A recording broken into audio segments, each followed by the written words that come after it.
Left jab, uppercut, leave you laid out on the floor. Try to duck and roll, hit and miss, now you counting stars. Should've practiced more, should've hit the mask, get out there more. Claim that you're the best.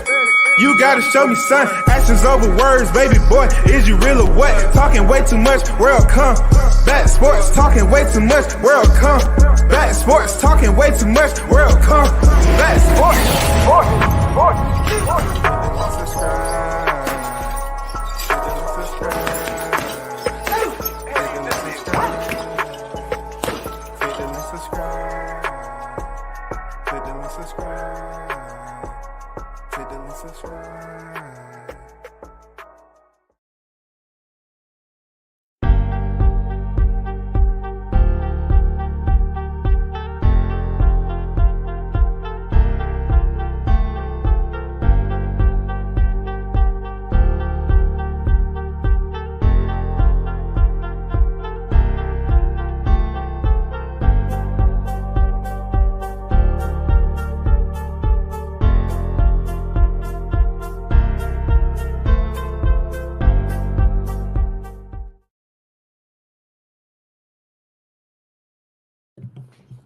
Once again, WCS back on the Boulevard. Good morning and happy Friday to everybody that's on deck. You already know what it is. The hot grease is ready to cook. You know what I'm saying? But first, we need to get to the first in the building. Mr. Pass on deck. Peace, WCS. Salute to you in the building, man. Hilarious thumbnail. Surf Foul player of Brooklyn. The Lord of Combat. Salute to you, Surf Foul player in the building. Big Blunts and Boxing, World Combat Sports. Salute, OG. Salute to you, man. Damn good live yesterday. Damn good live, man. You know what I'm saying? I would like to get on the panel, but I was handling some business, shawty. You know what I'm saying? I see some new faces that's in the building. I don't know if they genuine or ghosts, and they just here for the party. You know what I'm saying? But salute to you, Hughie. Salute on deck. Tyrese on deck. Salute to you. So as you already know, WCS, it is behooving of me to do a reaction video on the debate series. You know what I'm saying? This guy may look a little bit familiar with the hat, with the cap on and everything. But shout out to Knockout. You know, Knockout doing another debate series yesterday. So I just had to then, you know, put my consensus into it. Let it be positive or negative. Feel me? It's just feedback. So we're gonna go through, you know, a couple of rounds of the debate series because, in my opinion, I've said all along that it needs some structure to it and some work. And you know, I even said that the judges need to take down notes on how they're gonna grade their, you know, debater 1, debater 2. You need to take notes.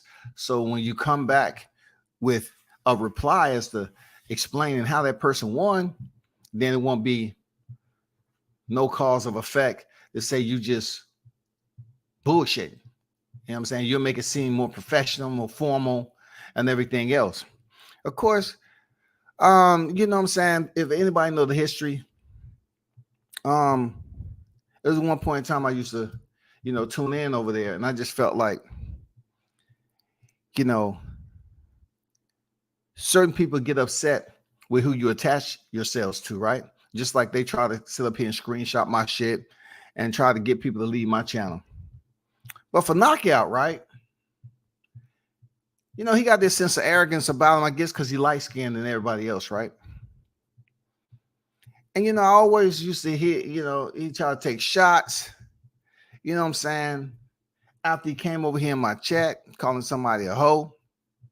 And you just don't call somebody a hoe for no reason. You know what I'm saying? If you don't have nothing to go off of just because your friends disrespect people. So you being close to your 40s, early 40s, they'll knock out. You know, you don't have no self-control yet. So you want to come over here and recommend people leave my chat or leave me and unsubscribe to me, you know what I'm saying? And you felt some type of way about people being in your chat that was over here, and you're recommending they unsubscribe to you. Well, obviously there's a misinterpretation here. you're thinking that your listeners are your cronies, your slaves, your pundits, your subordinates. They're not. They're not your subordinates. They're supposed to be your listeners. You're supposed to provide them with the utmost respect. And one of those areas of respect there, KO, is the fact that I think your name should be KO. Move from KO to KD. You know what I'm saying? From knockout to knockdown. You need to put a lot more structure in these debates. They need to be much more organized, like I said before. And then you need to make sure your debaters are not riding around on the vehicle, because it just takes away from them pulling full 100% effort into getting their answers across and be entirely focused on the debate itself. That's just me. And earlier, like I mentioned about the polls, I know you've been trying to do better with the polls, taking them bias ass polls down. You know what I'm saying? And then if you're going to have a debatable topic, it needs to be somehow, some way, however you want to do it. It needs to be a different judging system where you're not going to be the judge. You're incapable of being the judge, especially in cases where it's somebody that's on there and you may communicate with them outside and you're going to show that extreme favoritism. It's just a lot of bias beneath the umbrella of those debate series that, like I said before, if I ever choose that you're my mandatory, it definitely wouldn't be over there. You know what I'm saying? It's just like me trying to go over to Texas and win a fight with Errol Spence, because everybody gonna come up there and the fight hadn't even started. So-and-so got he down 6 rounds already. He down 6 rounds. It wouldn't even make any sense for me to do it. I'm really trying my hardest, man. But I want to give you enough time to improve. You know what I'm saying? Like I put it out there. Like I really want you to be properly prepared for the league, Tim Tebow. You get me?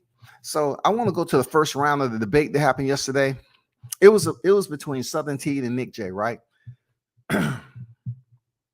So Nick J was basically debating and advocating for David Benavidez, and Southern Teed was debating and advocating for Caleb Plant.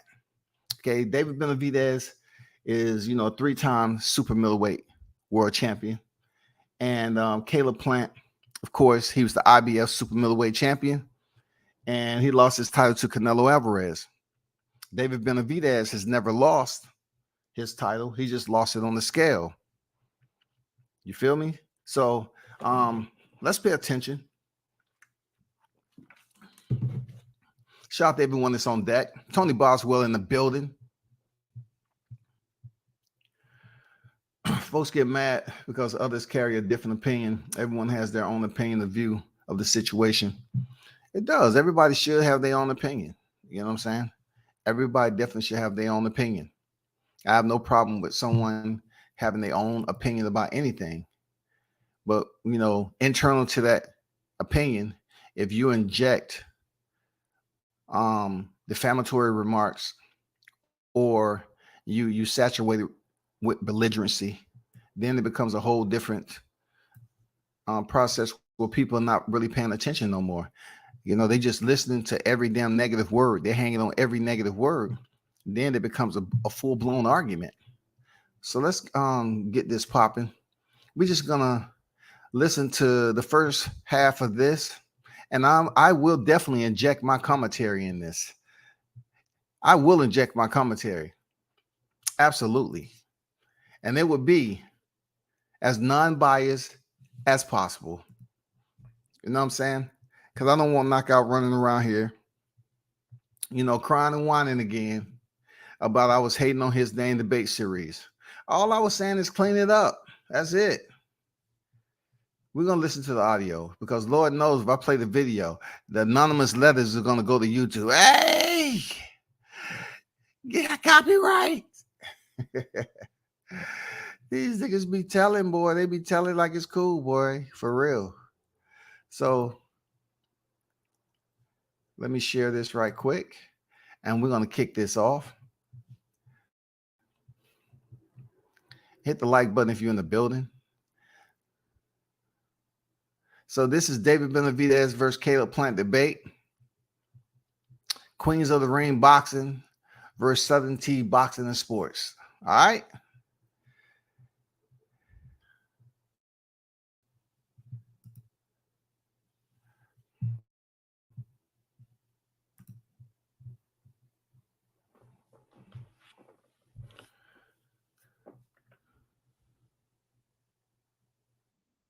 I need my like button to be smashed immediately. There goes my brother T.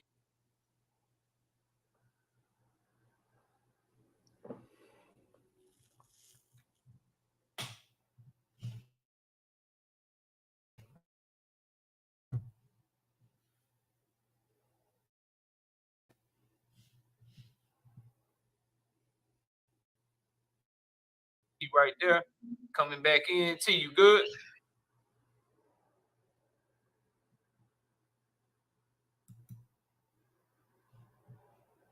Hold on for a second, y'all.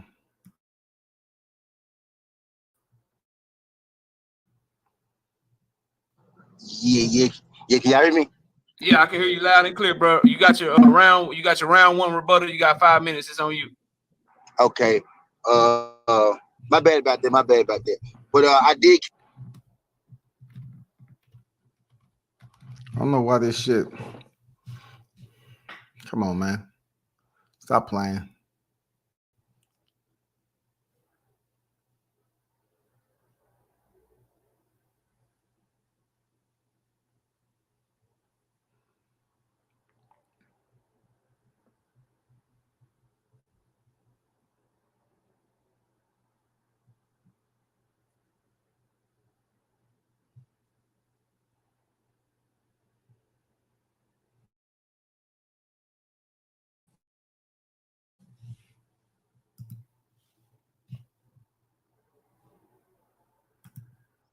Catch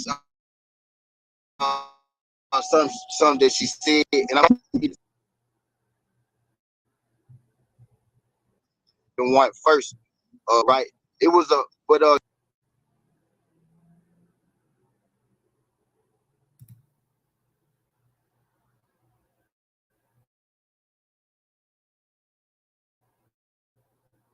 Caleb Plant had got his IBF belt shortly after that.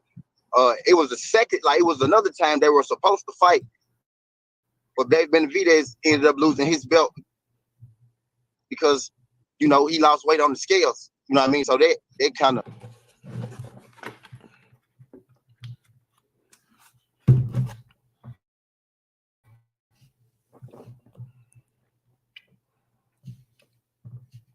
Hold on, y'all. I don't know why this shit keep on buffering. Hold on.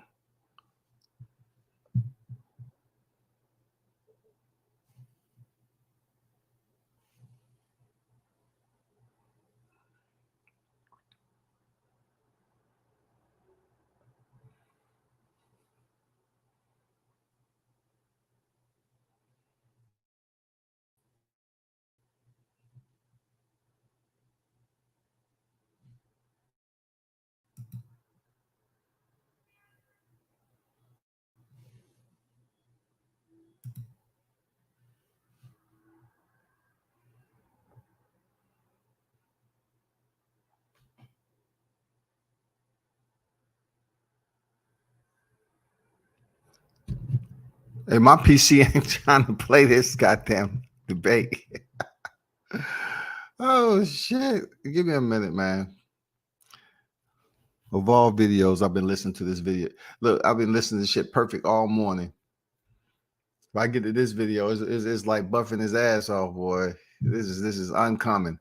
It's like running off 5 megabytes of motherfucking bandwidth. This shit don't make no sense at all. She had brought up the belts, and Dave Benavidez having won first. Right.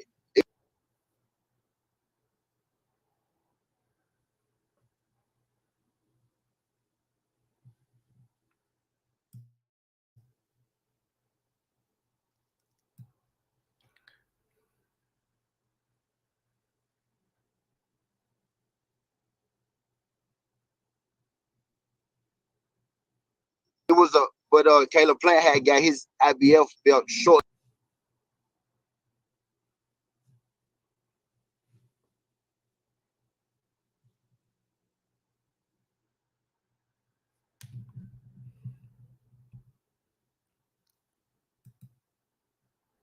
Hold on for a second.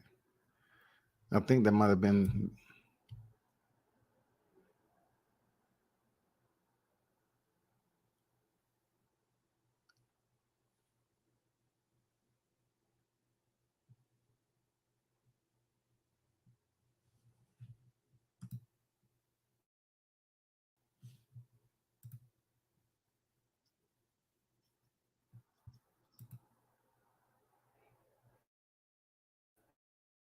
Well, it ain't my PC. It's the motherfucking video. Because I'm listening to a whole nother video perfectly. But the owner of this video.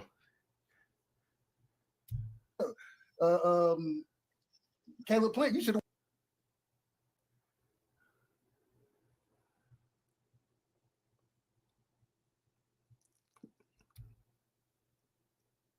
See what I mean?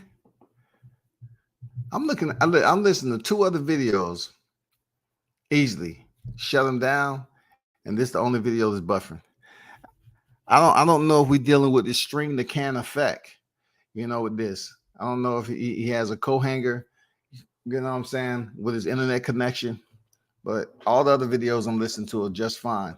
This is buffering like a motherfucker. So I can make some assumptions as to why it's doing what it's doing. You know what I'm saying? Why it's unable to play like that. But it would be good just to hear the commentary.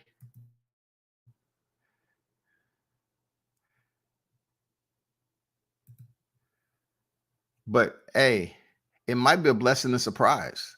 I mean, a blessing in disguise, a blessing in surprise, a blessing in disguise, man, that the video is buffering the way it is, because the owner is one or two things the owner could be doing. Again, so I would say one thing also. I don't want to hear Kwame. Definitely don't want to hear Kwame. Disloyal to the boxing game. Definitely don't want to hear the Kwame. Let me go back and see, because I think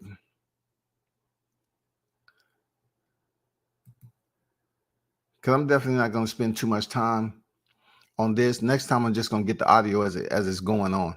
I'm just going to record the audio as it's going on.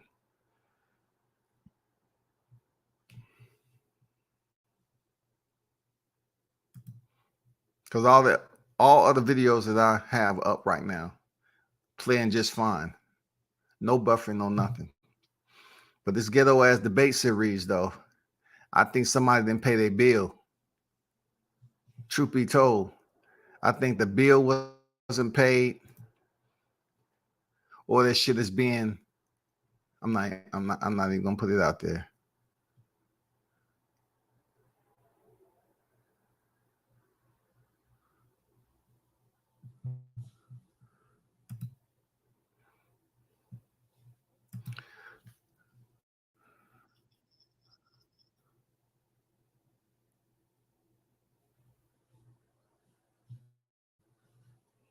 Check this out, people. I'm not going to spend too much time on that video because it's buffering for whatever reason.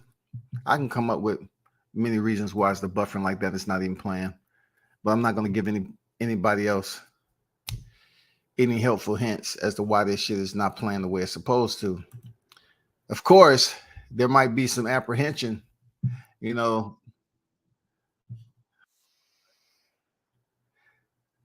Let me try to see if I can do it one more time, because this is imperative, man, that we listen to the debate series and the boxing knowledge that is coming. I'm just going to give my non-biased opinion on the debaters. That's all. If I can do that. If this video, see, that video played just fine. You know what I mean? That video played just fine. Clear as I don't know what, but that debate series I'm trying to play, that shit buffering like a bitch, boy. For real. People putting, hey, man, I'm not going to tell you. I'm not going to put it out there, people.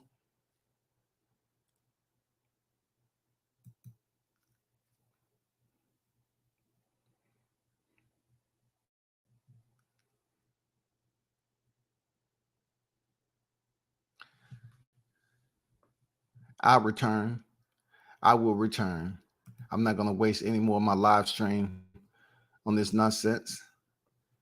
So let's just say this right here. Hold on for a second. Y'all hold on for a minute.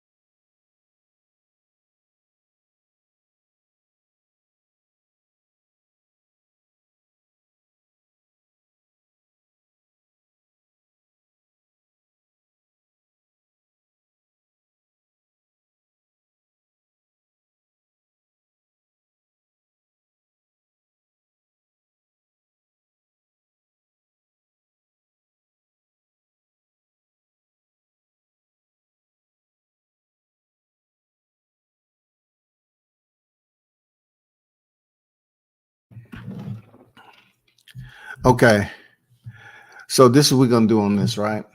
Because every other video I play, even on his channel, is playing just fine. You know what I'm saying? It's playing just fine. But God damn it, this debate series is buffering like a bitch, boy. They don't want goddamn WCS to speak of it. You know what I'm saying? Let me see something right quick, man. Okay. I'm gonna leave it alone. I'm gonna let it be.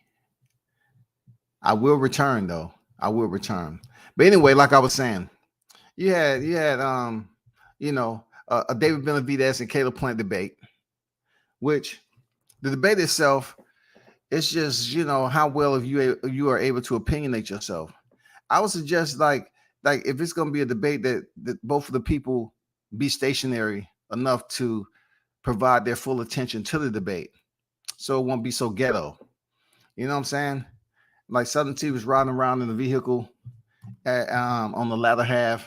I understand he has shit to do. He a grown ass man, but it'd be good without all the background noise and everything like that. Just to be in one place and be able to talk on the question and get it over with.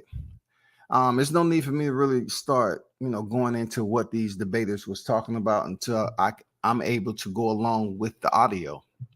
For some reason, every other video plays without that one, without that particular video, right? Hey, it's been playing well the whole time. Yeah, I've been listening to it. It's been playing just fine. You know what I'm saying? But y'all hold on for a second.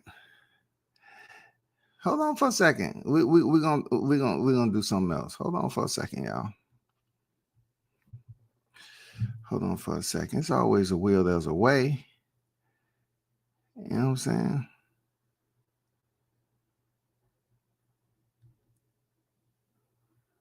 You know that.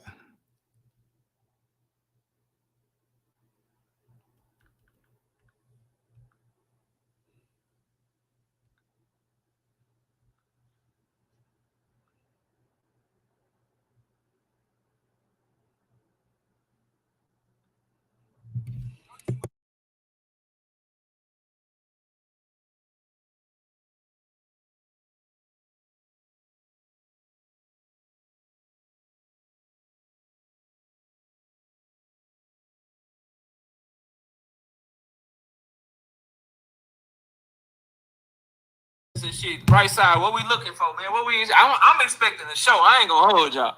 I'm expecting a show, but right side. What we looking for today, man? What we got going? Man, first things first. Salute to the chat. KOU as always. When that narrative, was pushed about Caleb, ducking. Let me introduce everybody, man. Let me. This was about 2 years ago, right around the time. He said, "I'm stepping in the ring and I'm about to kill something." Nick J, what can we expect from you tonight? What type of show we putting on? What we doing? Hey y'all. Hey. We're putting on a fact-based, probably more opinionated than anything, because that's what this is. But just I'm about to have fun. I'm looking to have a good time, good respectable time, good fun time. You know, this is my first time in the ring, as you said. So be sweet to a sister. So yeah, I'm ready. I'm ready. Nick J, you in a boxing debate, and nobody tell you, WCS will tell you. They always say, you know, hey, if women want to debate, treat them as equal playing fields as the man and all that. It ain't that sweet about a boxing debate now. It ain't that sweet about that. And that's why this is, you know, you going in there against, you know, a guy like Southern T. You know, Southern T gonna show you respect because he already admitted that he was there just to see you the whole damn debate. But when it comes down to the energy, it ain't no sweetness in boxing debate. It can be abrasive, but yet still respectful. You feel me? It can be, but just to set the tone and say, yeah, I'll be not. Hey, that's not the way YTC works. You know what I'm saying? When you come into a debate, you come into a debate, man. You're gonna get dirty. You might start to perspire in the debate. That's the way it's supposed to be. We're not in a freaking high school class or freaking YMCA, freaking volunteer, you know, studies group at nighttime. You know, just so people can come in here and say, hey, we just want to be here to just check everybody's temperature, see if everybody's carefree, you know, level-headed, calm. No, this is a boxing debate, sister. This is a boxing debate. Point blank, period. All right, man. All right, we got a coin. I got the coin flip. Everybody see the coin, right? Don't fall for that, brother. Go at her. I was just. And by the way, about the coin flip, come on now. We know Knockout can't get there and flip no coin and be honest. About to say you better be Hey, ruthless. Don't fall for that. Hey, Go ahead. didn't I say what I tell you, Knockout? What's that? What I say to you? I said, don't have no biased judges. Y'all already making the man feel away. Don't do No, it. you tried to disarm that man talking about be listen. sweet to me, nice to me. See what I'm Hey, saying? y'all. Hey, what? Who calling it? It's amazing they mentioned biased judges after WCS put that out there first. You know what I'm saying? And Nick J, you should feel some type of optimism under the umbrella if you feel that you're going to be treated fairly. It's not going to happen. It's not going to happen. The only reason, from what I understand, that you won this debate, then we'll let the fans, you know, figure it out after I give my 2 cents or whatever. But never. It's always going to be some judges over there for who they are. They might have, you know, seen you come in the building and they want to be biased for you. This debate. It all depends on how they feeling. Calling it in the air, man. Who gonna call it? All right, you got hit. All right, bet. Let's see what we got. It's on tails. Nick J, who going first? He can start out. All right, bet. So we got 3 rounds. Each of them got 10 minutes to cook. Obviously, they don't have to use the whole time, but they got 10 minutes to cook each round, and they got 5 minutes for a rebuttal. We got our first question. Boom, it's right there for y'all, man. Look, man, who is the reason that we didn't get this fight sooner? Obviously, it's David Benavidez versus Caleb Plant. T is going to be repping Caleb Plant, and Nick J is going to be repping David Benavidez. Round 1 is on UT. Let me get this timer right here as the moderator / judge, and my timer will start as soon as you start cooking, bro. For sure, Knock. I appreciate you. So, I mean, it's pretty simple. Like Nick said, you know, we going off the facts of it, right? So the facts of it is David Benavidez, he's a younger fighter than Caleb Plant. Caleb Plant more so in his prime, right? Caleb Plant 31, David Benavidez about 25, 26, right? Caleb Plant been around for a minute, right? David Benavidez has his manager, what's his name? Benavidez, his manager, his name is slipping me right now, right? But Benavidez, his manager, has been on wax like multiple times saying, you know, I believe that my fighter, you know, is ready for Caleb Plant, but a fight like that, you know, it needs more time. They both got to, you know, build. They said we got to build up the fight type deal. So that's why when the narrative, you know, was pushed about Caleb, you know, ducking David Benavidez, I was saying, now, because I vividly remember Samson. I vividly remember Samson saying, you know, multiple times they needed more time for their Caleb Plant fight. Like he said it on a number of interviews. I actually got one of the interviews. He said it. This was about 2 years ago. You know what I mean? This was about 2 years ago, right around the time the Caleb Plant Benavidez rumor started. Let me turn this up for us. I'm gonna play this for y'all real quick. Okay, y'all. Let me know if y'all can hear this though. It's a real deal. I really like it very much. Now, Caleb Plant just posted on his social media that you said that David Benavidez versus Caleb Plant needs to take more time. So what he said was Caleb Plant just posted on his social media that Samson, which is David Benavidez's manager, said that David Benavidez and Plant fight needed more time, which was about 2 years ago, which I totally understand when you fight somebody like Caleb Plant, because, you want your fighter to be ready, especially a younger fighter, like David Benavidez. But I'm going to let him finish. Samson about to answer now. He about to answer. Why? Look, this business is for two reasons. Make money and more money. I'm pretty sure that Plant want more money as well as Benavidez. So now, really, nobody knows much about the two great fighters, like the youngest super middleweight, David Benavidez. People know him, but not the regular street. You go to any place, and that's what Check this out. Okay, hear this from me. Okay, I feel that the evidence and the material that Southern T is presenting or whatever is okay to a point. This is debate. When you hear a debate anywhere else, you're not bringing in sound bites of audio. You're not doing it.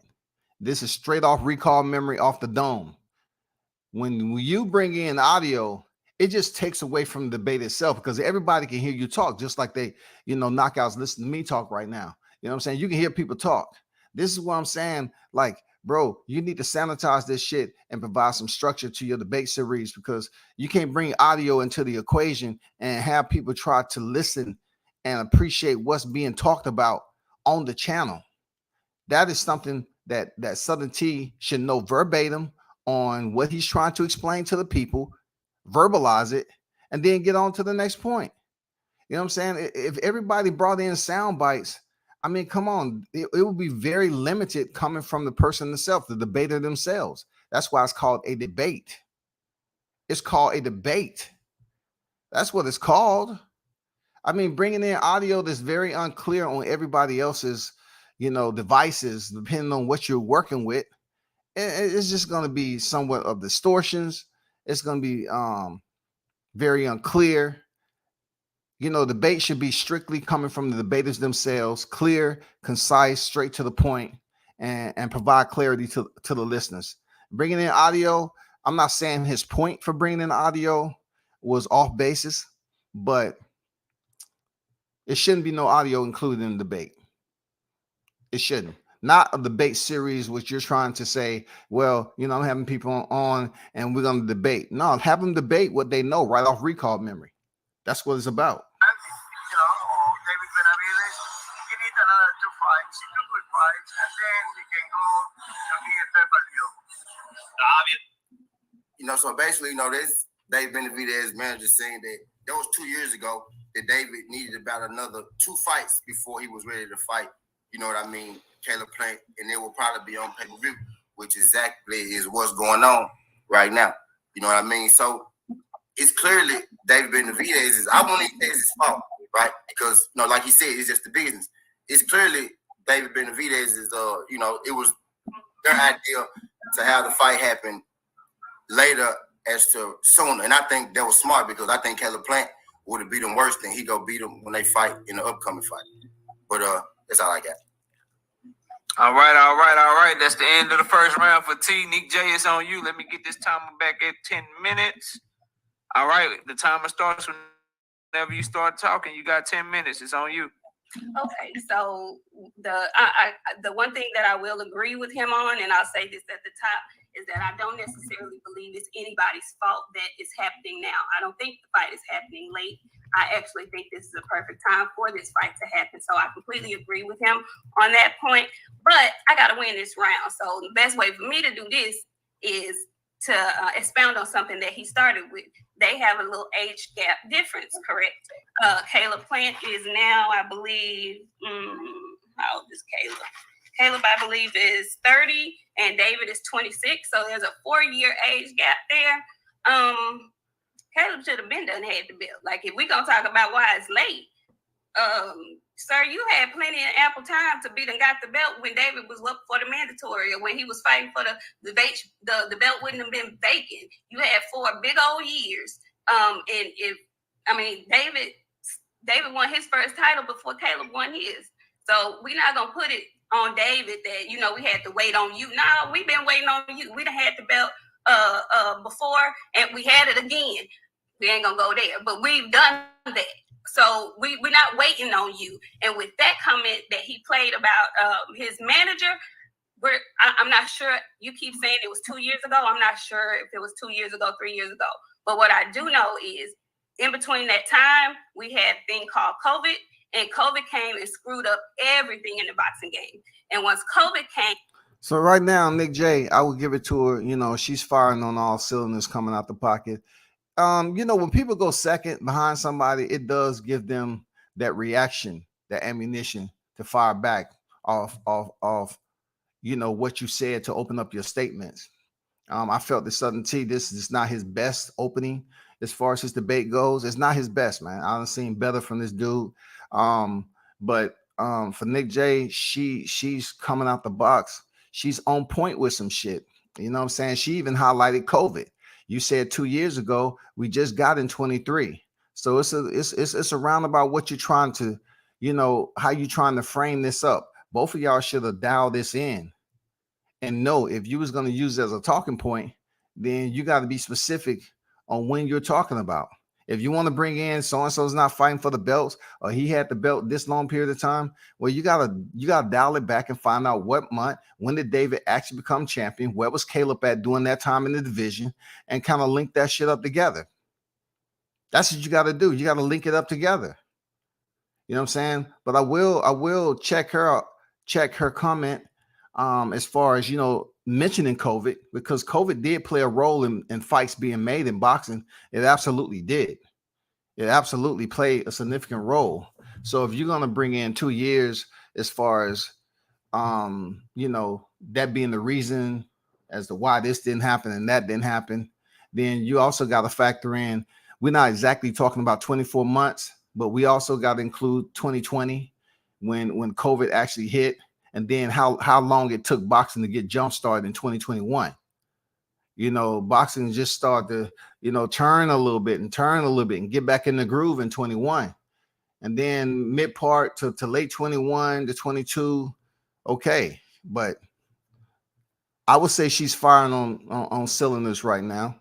You know what I'm saying? She even, you know, did some rebutting to what he said.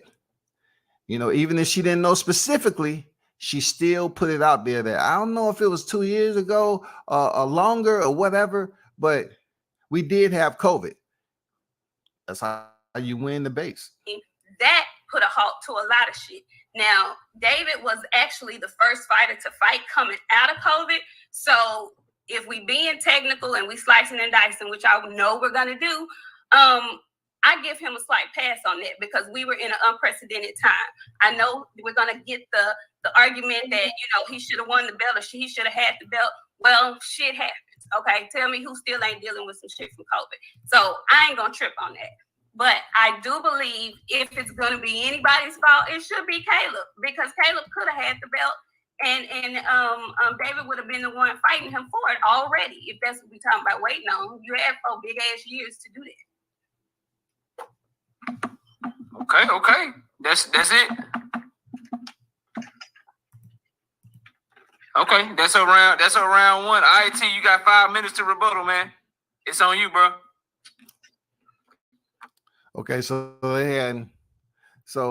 let me mention something about what she said about David Benavidez being the first to fight. Okay. So once again, kudos to Dick J for lining up her bullets. You know what I'm saying? And unholstering the weapon and firing off in the open round, right? Because if you look at David Benavidez's record, he did fight August of 2020. We're still really in COVID at that point in time. Pandemic, we're still there. Real talk, we're still there. For real, we're still there. But where I can say if they really want to be petty, Caleb Plant fought at the beginning, you know what I'm saying, of the pandemic. He fought in February 2020. David Benavidez fought in August. So if she's saying the first to fight, after the pandemic, she was kind of spot on that. She mentioned he was kind of the first to fight. So during the pandemic, we were still in the pandemic in August of 2020. So it's partiality, however you want to look at it. But David Benavidez did fight in August 2020. And Caleb Plant fought February 2020. I was at that fight in Nashville. He fought February 2020 before the pandemic, pre-pandemic. So like I said before, she's around. She's just about spot on. Real talk. At least she did her due diligence and research to try to line it up in a debate. So once again, I got to credit her for at least being in the area, the proximity to make her point. T, you there? If you talking, I can't hear you, bro. Shout out Mr. Gumbo in the building. Skinner. Oh, he'll be back. I guess he had some heavy. See, this is what I'm talking about as far as, debates and everything. People stand in one place while they debating. You want the shit to become fluent, just like, these buffering shit that I was doing. You want the debate to be smooth flowing, man. You want that shit to be continuous. This is not your first debate. So people looking at your debates to continue from start to finish smoothly. So your debaters, they need to be there. They need to be in attendance, in place for the whole debate. God damn it. Some issues, man. He'll be back. I think Caleb was probably one of the last to fight. But that's it. Okay, that's a round one. All right, T, you got 5 minutes to rebuttal, man. It's on you, bro. T, you there?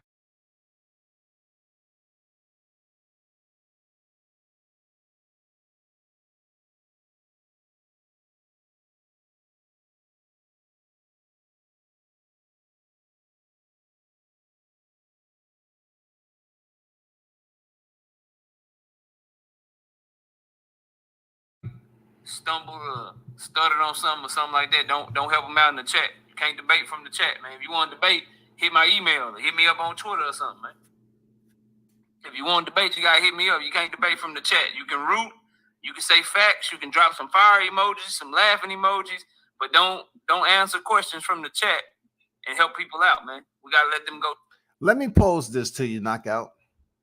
Do you really have to have people in the chat? If you really want to debate and you don't want to take time to tell them what they can and cannot do, they're doing what they can do. They're free to do that shit. They don't want to type all the biased shit that they done typed in your chat previously. And now all of a sudden you care. When this shit was starting off and certain people was on deck, nobody was saying anything. When you was posting polls up there and they was talking about BF was winning and he ain't did shit yet, nobody was saying anything. Now all of a sudden you want to reprimand them and chastise them for typing in the chat, and tell them if they want to debate, get on here. Look, bro, they doing what you allow them to do. If you have an open, free chat, they can say what the hell they want to say, speak the way they want to speak. You can't stop them from typing. If you don't want nobody to say anything, goddamn it, don't allow subscribers to be able to comment during the debates. Shut it down. You ain't gonna do that because you're trying to get all the goddamn viewership you possibly can off these debates. And I'm gonna tell you, if it's real, for real, if they fucking with you, they'll come and look at it in the replay anyway. You know what I'm saying? But you can't bring it up and say, well, don't be typing this, don't be typing that in the chat. Don't be that. You want to debate, man? They doing what they've been doing. toe to toe, blow for blow, and see who's gonna come out on top. Y'all smash my like button. We got 240 people in here with 164 likes. I need my like button to be smashed immediately. There goes my brother T right there. Coming back in. T, you good? Yeah. Can y'all hear me? Yeah, I can hear you loud and See, Southern T, bro, you can't leave a debate and go get in the vehicle and leave, man, and just leave them in limbo. This is called ghettoism. This is called project. Real talk. Don't get mad at WCS for calling for what it is. You can't just leave a debate and have a pretty decent first round and then just go get in the car and be absent, man. And come on, bro. It's not good for bringing the strength to the debate series. You know what I'm saying? If this going to have any type of notoriety and rise within this YouTube shit, you have to stay in place during the debates, brother. You can't be in the vehicle. Come on, man. You can't do this shit, bro. It holds up everything. clear, bro. You got your round. You got your round one rebuttal. You got 5 minutes. It's on you. Okay. My bad about that. But I did catch some that she said, and I'm glad that she said it because I kind of forgot it. She had brought up the belts, and Dave Benavidez having won first. Right. It was but Caleb Plant had got his IBF belt shortly after that. It was the second, like it was another time they were supposed to fight, but Dave Benavidez ended up losing his belt because, he lost weight on the scales. You know what I mean? So that kind of, nullified that belt, scenario, because not only did his manager say that they needed more time, that was just 2 years ago. You know what I mean? His manager said they needed more time 2 years ago.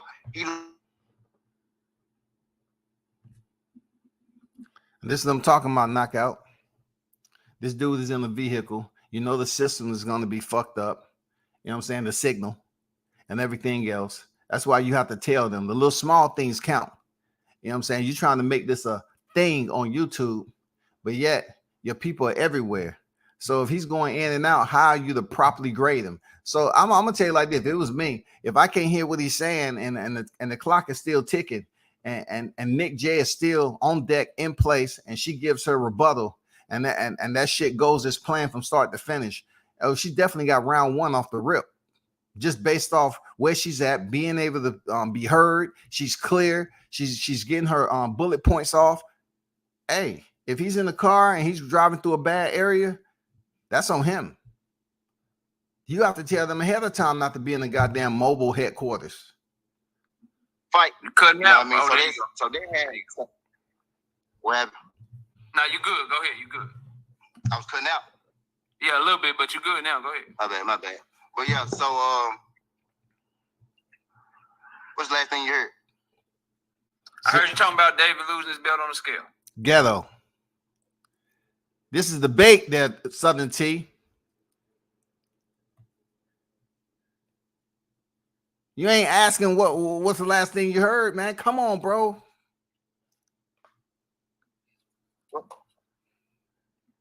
Yeah, okay, baby. Yeah, so David, so not only did his manager, clearly tell us that, they needed more time to build up the fight, because he didn't even say Caleb Plant. He said David needed, a couple more fights, and David needed to build his name up, a little bit more. And then David got the WBC belt. Caleb Plant, said that, we gonna do it for both the straps. David ended up losing his belts on the scale. You know what I mean? And I really don't. When you got it coming out of, when you got it coming from the David Benavidez camp, and then you factor into the fact that, he messed up the unification fight. Bro, you ain't focused, bro. Nick J all day, round number one. You ain't focused, man. And you don't supposed to be focused when you're in a vehicle going to another location and trying to debate. It's just over. You know what I'm saying? And you should have been warned about this ahead of time. It's over. Round one is over. Because you keep mentioning what his manager said about fighting. Did he say it was about business first? It would be better for this fight to build up a little bit, or whatever the case may be. What was he talking about? What was he talking about? David need more time, this, that, and the other. You mentioned it several times already. And it tells me that you just using fillers. and you're really not focused on what you're trying to say because you're on the road. I mean, it's a 1-0. It's a 1-0 easy work. You know what I'm saying? She 1-0'd you right out the block, man. I don't think, it's that's pretty much cut and dry. I didn't hear too much of what she said, you know what I mean? But I think that's solid enough, you know what I mean, coming straight from his manager. Dude. Okay. All right. We got 5 minutes for you, Nick J, for your rebuttal to what you heard from T. Go ahead. It's timer starts when you start cooking. Okay. So his rebuttal basically was his first statement, which is he's concentrating on the fact that his manager said, he needed some time, he needed some fights or whatnot. Okay. Clear again, if that was 2 years ago, that was in the COVID era when David probably did need a couple of fights, but in the interim of him needing a couple of fights, then you lose your belt to Canelo. So, you can blame me, but then you can blame yourself too, because I don't know what excuse you got for losing to Canelo in round 11 when you had the fight won. So, I mean, again, I don't really think that anybody is to blame because I don't think the fight is happening late. I think the fight is happening right when it's supposed to happen, and kudos to them for doing it because there are no belts on the line, but it's just... I just have to stop Nick J. Like when it comes down to him losing his belt to Canelo Alvarez in round 11, that was in, November 2021. I mean, that's fairly fresh in our minds. We just off 2022. So I understand it kind of got a little bit more fragmentation. It's a bit messy. It's very messy. When trying to talk about who lost the belt, this, that, and the other, it plays an important role. It don't play any important role at all. I mean, it's kind of shaky with the rebuttal and talking about, Caleb Plant losing his belt. He had his belt for quite some time. Even when David had his belt, they didn't come across. And David told me twice, okay, he want to fight David Benavidez. He's the easiest opponent. He told me that to my face in 2 different damn conversations we had in person. Well, matter of fact, more than that. So he made it a point that he wanted to fight David Benavidez, but the fight never happened. You know what I'm saying? And they have history. They have a contentious history between one another. And who's to blame in the fight actually not happen? But I definitely wouldn't have used, who lost their belt on the scales and who this, because boxing is a business. They might not have thought that them two fighting each other in unification. Who knows why they didn't take it upon themselves to ink that shit? Who knows? But, Canelo didn't take Caleb Plant's belt to November 2021. We're talking about back in the pandemic and all that other stuff. Hey, man, it just happened not too long ago, and it was really nothing to be said about David Benavidez, Caleb Plant. You know what I'm saying? Fighting one another. No, the powers that be wasn't even speaking on this shit. Damn good fight. So, for me, Caleb got to take this one because, damn it, you was older. You should have had a belt the first time I got my belt. And, sir, it was COVID. I was the first fighter to fight out of COVID. I believe Caleb was I think Caleb was probably one of the last to fight before they shut down on COVID. So the timing was off and a lot of other stuff was off. So if I got to give it to anybody, if I got to put it on anybody, I'm putting it on Caleb. Okay. All right. That's round 1, man. Y'all put some hand clap emojis. So what Nick J just said, Caleb Plant was the last to fight out of COVID. And like I said before, Caleb Plant fought in February 2021. He fought Caleb Truax, right? It depends on who said we was out of COVID. We was kind of still in COVID, the pandemic, so to speak, in February 2021. It's not that much of a difference that David Benavidez fought in August of 2020 and Caleb fighting in February 2021. It's not that much of a difference. You know what I'm saying? It's not that much of a difference. And then when you look at it, who did Caleb Plant fight after Caleb Truax? He wasn't going to fight a David Benavidez in between that shit because he got Saul Canelo Alvarez. You remember when the first negotiations fell out? The first negotiations fell out, man, and then they rescheduled the fight. So he wasn't going to fight a Benavidez at all. He's going to fight the man and get paid that 10 million plus. That's what he was going to do. That was in talks. That was in talks. Just in the chat for round one, we making history tonight, man. Y'all hit my like button too. I'm looking over here. I got 216 people in here, 172 likes. That don't add up. I ain't no mathematician, but that seemed like about 44 short. If you know what I'm saying, if I was adding up, I'm about 44 short. So y'all hit my like button for the.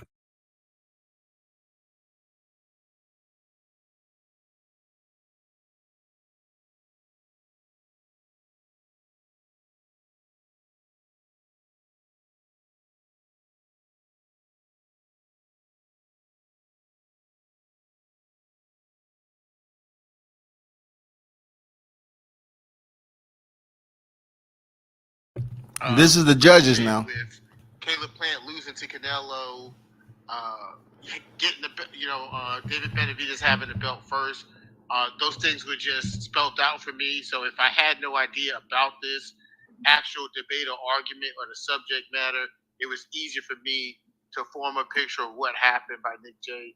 So I'm gonna go ahead and give her round one. Okay, that's obvious. You know, she won. That's obvious. That's not anything you have to dive deeply into thought process to figure out. Let's go to round two, bro.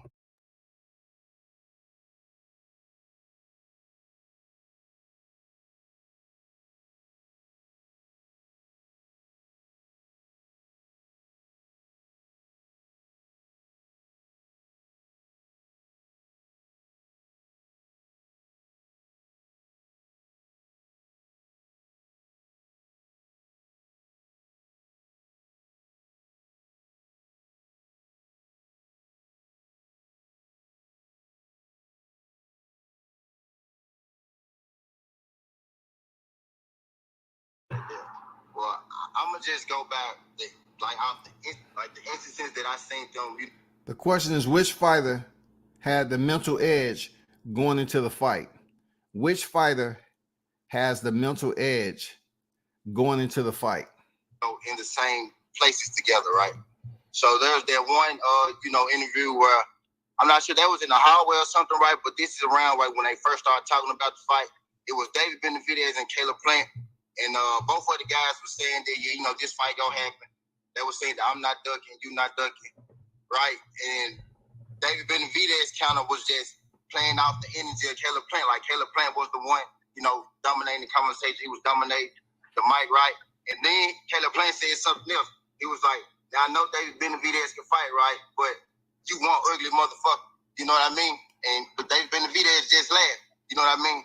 If Caleb Plant could get around you, he could dominate the room like that. You know what I mean? With you in the room, he could poke fun at you. You not say nothing. You crack a joke too. They don't look like a man that's scared of you. You know what I mean? And the second answer I want to bring up, what you kind of alluded to, Knockout, you said the brother got slapped. You know what I mean? So Caleb Plant is at, your home gym, working out. He's heavily outnumbered, right? The brother, not you, right? Now you see, I ain't say you and your brother. Your brother is, pressing Caleb Plant, about whatever reason. I don't know why your brother pressed him as if he go fight Caleb Plant. You know what I mean? But your brother pressing him about whatever. And Caleb Plant is saying, he like, hey, bro, I ain't come here for that, bro. I came here, to box, right? So Dave Benavidez, he actually, he pushed Caleb Plant a few times, right? Now it's Caleb Plant and his training team, right? It's Caleb Plant, a black dude, and two old white people.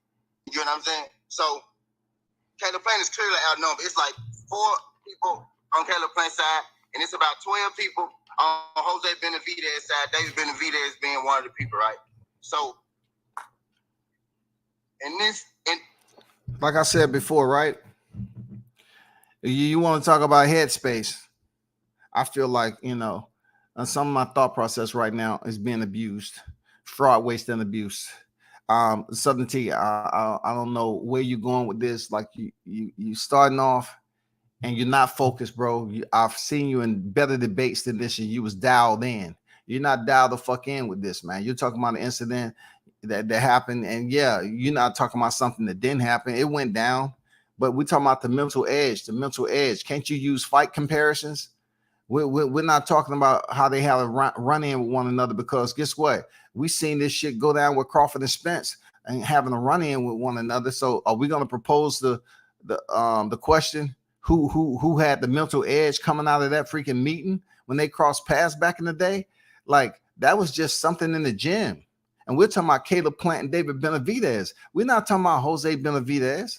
So this scenario, it really becomes distorted a bit for the listeners, because let's just keep it on the debate at hand. David Benavidez and Caleb Plant. We don't care nothing about no gym. Who has the mental edge going in here? Can we talk about the fights that they had? Can we talk about the wins that they was able to put behind them, who they beat, and how that's going to affect them moving into a fight such as this with Caleb Plant? You know what I'm saying? Talk about some shit, man, that's relevant, that makes sense, that's current, recent. We don't want to hear about no gem stories. In this exchange, David Benavidez, Jose Benavidez, you know, he pushed Caleb Plant. Caleb Plant tried to defuse the situation. He saw a situation wasn't gonna be diffused, so he slapped Jose Benavidez. Now, I watched everybody. When the melee happened. David Benavidez, his actions was never to attack a soul. Like, he was actually breaking up the fight. He was holding Jose Benavidez away from Caleb Plant. So if a guy is willing to slap your brother number in your home gym, you know what I mean, that's not a guy who you have the mental edge over. You get what I'm saying? Another thing, in the lead up, you know, y'all mentioned, you know, Canelo Alvarez, but you never mentioned his last fight. I thought boxing was, you know, what you done for me lately, right? And he lost in the 11th round. That's way better than anybody David Benavidez ever thought about stepping in the ring with. Once David Benavidez stepped in the ring with Caleb Plant, that's going to be the best person David Benavidez ever stepped in the ring with. David Benavidez not going to be the best person Caleb Plant ever stepped in the ring with, but I digress. The energy when Caleb Plant, before his last fight with Darrell, was, oh, I'm going to knock him out. I'm going to knock him out. I'm going to knock him out. Now when you hear David Benavidez speak, oh, yeah, I know Caleb Plant is a good fighter. You know, I know I'm going to have to, you know, bring my best. You got videos of David Benavidez out here boxing, trying to use ring movement and everything. Who you thinking who he is? I never seen David Benavidez fight like that before. So if you asking me, just from going off what I can see, I would say Caleb Plant has the mental edge. And I think Caleb Plant is more ready for the big stage, because he's been on the big stage before. But I'm done. So with that said, you say that Caleb Plant has stepped on the big stage. He's been there with Canelo, obviously, right? Obviously, we know that Caleb Plant has been in there with Canelo Alvarez. We totally understand that. But also we've seen him break down and just lose focus on that fight and start to have a full-blown dialogue, attempt to have a dialogue with Canelo Alvarez and get stopped. Now, I agree with you saying Canelo Alvarez, when it comes to David Benavidez's record, there's nobody on David Benavidez's record that comes close to Canelo Alvarez. So, you know, check the box and salute Caleb Plant for having that experience with Canelo Alvarez. But you also have to put this into consideration when you say levels. David Benavidez has also been on levels of championships. He's won more championships than Caleb Plant. Period. He's won more championships than Caleb Plant, bro. You have to factor that into it, with or without Saul Canelo Alvarez. He won more championships, man. And for the longest of time, Caleb Plant was just sitting over there with that IBF title, and people's like wondering, like, when is this shit gonna happen? Like, when is he gonna fight somebody? What is he waiting on? What's going on? You know what I'm saying? When is he gonna fight somebody? We want Caleb Plant to fight somebody. When is he gonna fight somebody? They wasn't sold on Jose Uzcategui. They wasn't sold on that shit. But also, you can get the same argument for David Benavidez. He was building up his shit. People's like, okay, you keep fucking off. You keep losing shit on the scales. You was overweight. You had a drug issue. You know, they tried to move that man up to light heavyweight. And then they had to protest, put in a petition or whatever to still fight at super middleweight and get their weight down. So far, so good. But David Benavidez, man, he went in there and did what he had to do against freaking Darrell. And and end up getting a stoppage in the 9th round. The rail cut over the eye is still from damage that David Benavidez inflicted on him. I know people want to use that as nothing to my it was just his eye, but still it was damage being inflicted from David Benavidez onto Anthony Durrell. So you still got to factor that in. And then when you come down to bragging rights, mental edge, well, guess what? When you look at Caleb Plant fighting Anthony Durrell and David Benavidez fighting Anthony Durrell, and the question is mental edge, both of them stopped Anthony Durrell in the 9th round. But I would have said something to the fact that, well, who did it better? Caleb Plant or David Benavidez? Well, Caleb Plant, he stuck him. You know what I'm saying? He stuck him to a hook to the body up top and finished him, knocked out cold. Benavidez, the fight was stopped from a cut. So that could have been used as a mental edge type of deal too, because of course Caleb Plant's gonna have like that mental edge saying, I knocked out freaking Durrell when you was in the 9th round and the fight was stopped from a cut. I know it's petty, but anyway. I don't know if y'all can feel the temperature in the room, but it getting hot. This shit getting lit, man. They both came with it. They opened their statements in round 2. Stop the cap. It ain't being lit because Southern T ain't entirely focused that knockout. It ain't lit the way it should be. Now, I give it to Nick J. Nick J, this is the first time he's seen her on the debate or whatever. I have watched her channel and so forth. So far, so good. Nick J, it's on you. You got your round 2 rebuttal. You got 5 minutes. Timer starts as soon as you start talking. Okay, so let me just get on what you just said. You said, you've never seen a David Benavidez train like this before. You never seen him fight. Are we not supposed to get better as boxers? Are we not supposed to do that? I mean, we saw what happened with Boots and shit didn't quite work out. So I don't understand how that's supposed to be a negative.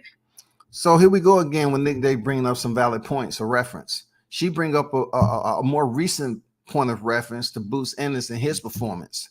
You know what I'm saying? Those are how you win debates. That's how you use your recall memory and present those arguments in a debate.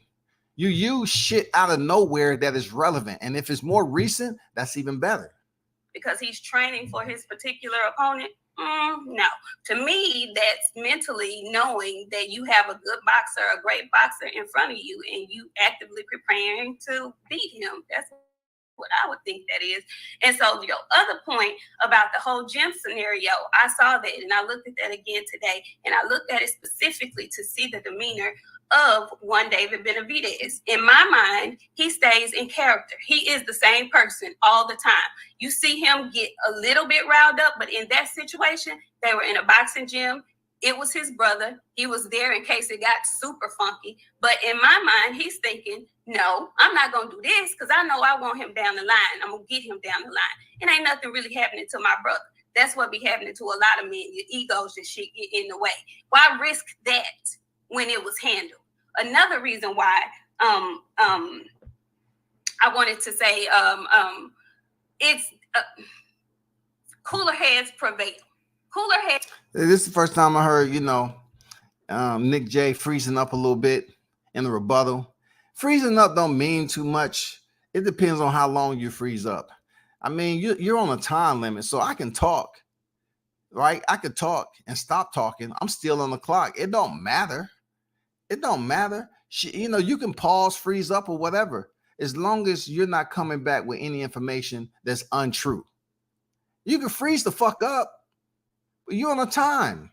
As long as the clock is running, you good. You just think about your shit, and then you start to talk again. It's no knot on anything. It's not like, battle rap or whatever. You know what I'm saying? Like, it's okay to freeze up, long as when you open your mouth and present your information that you have the right information that you want to talk about. Heads will always prevail.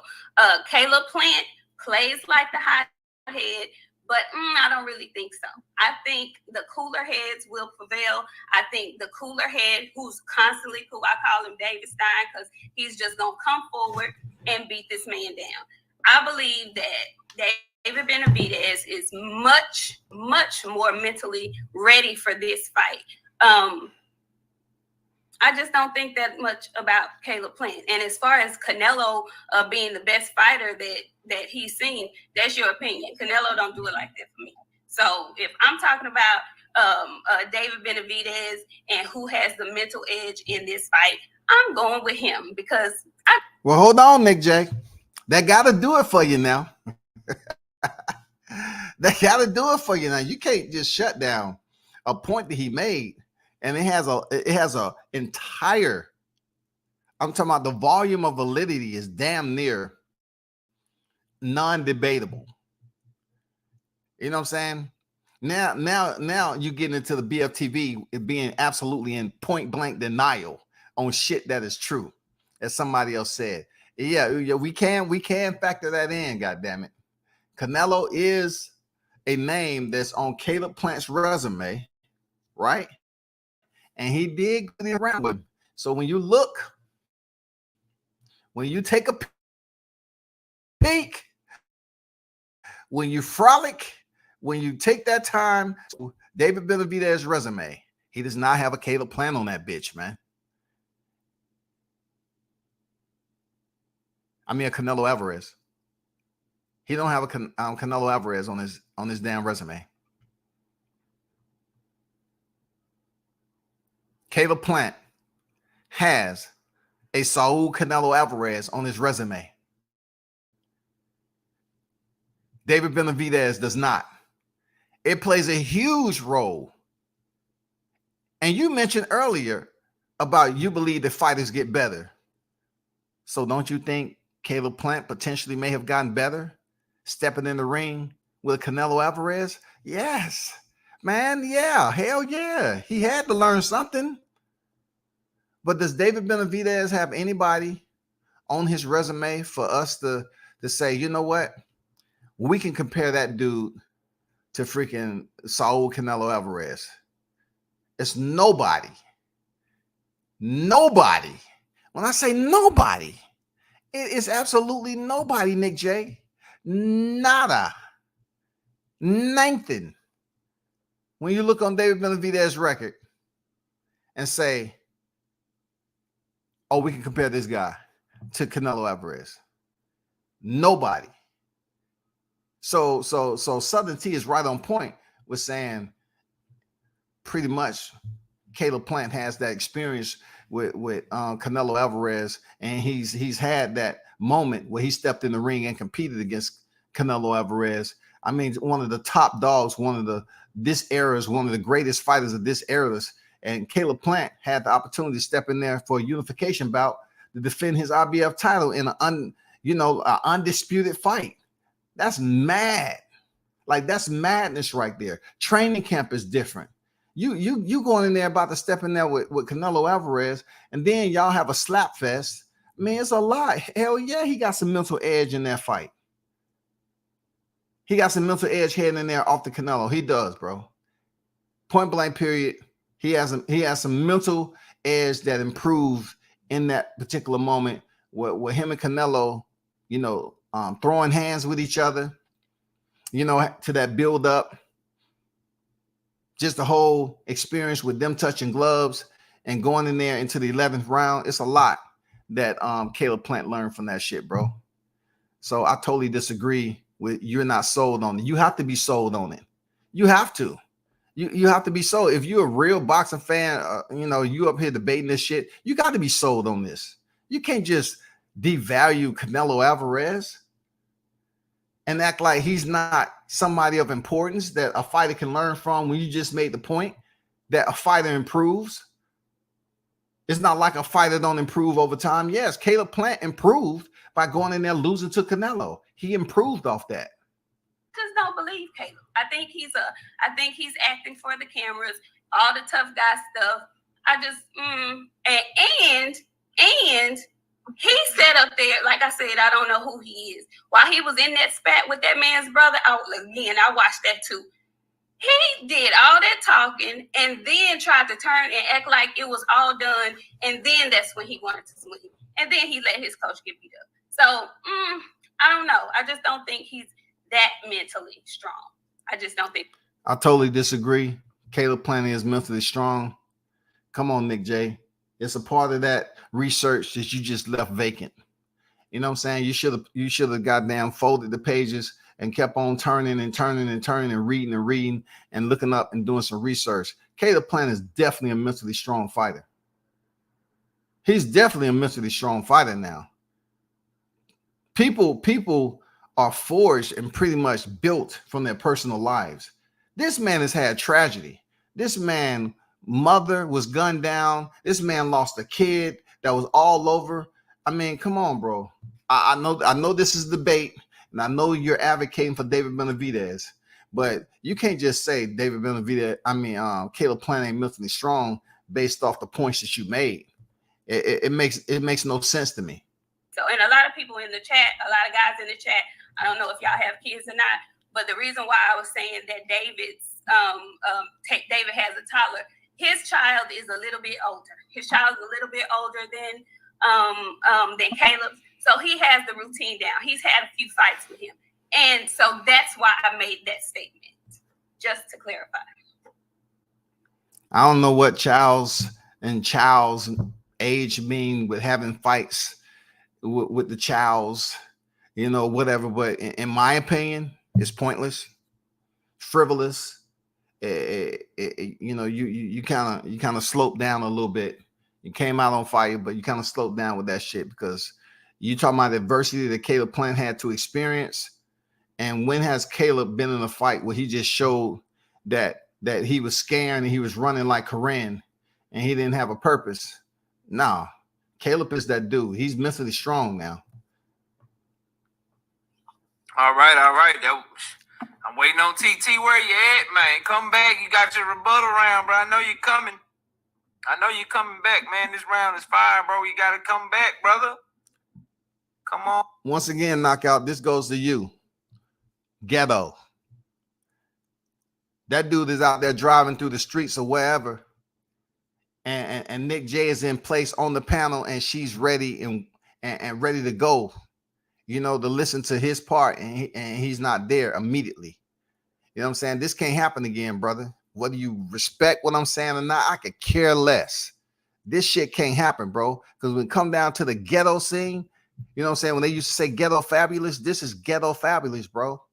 You can't have one of your debaters not actively engaging when it's his turn to immediately address or respond to. You can't do that. Come on, Southern T. You already know the deal, man. This ain't your first debate.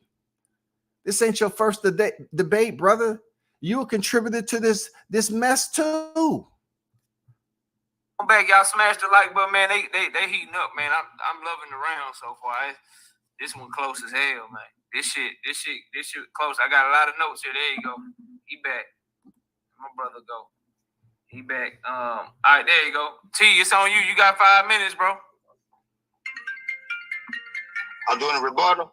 You got 5 minutes for the rebuttal, bro. Go ahead. See that right there? You out, bro.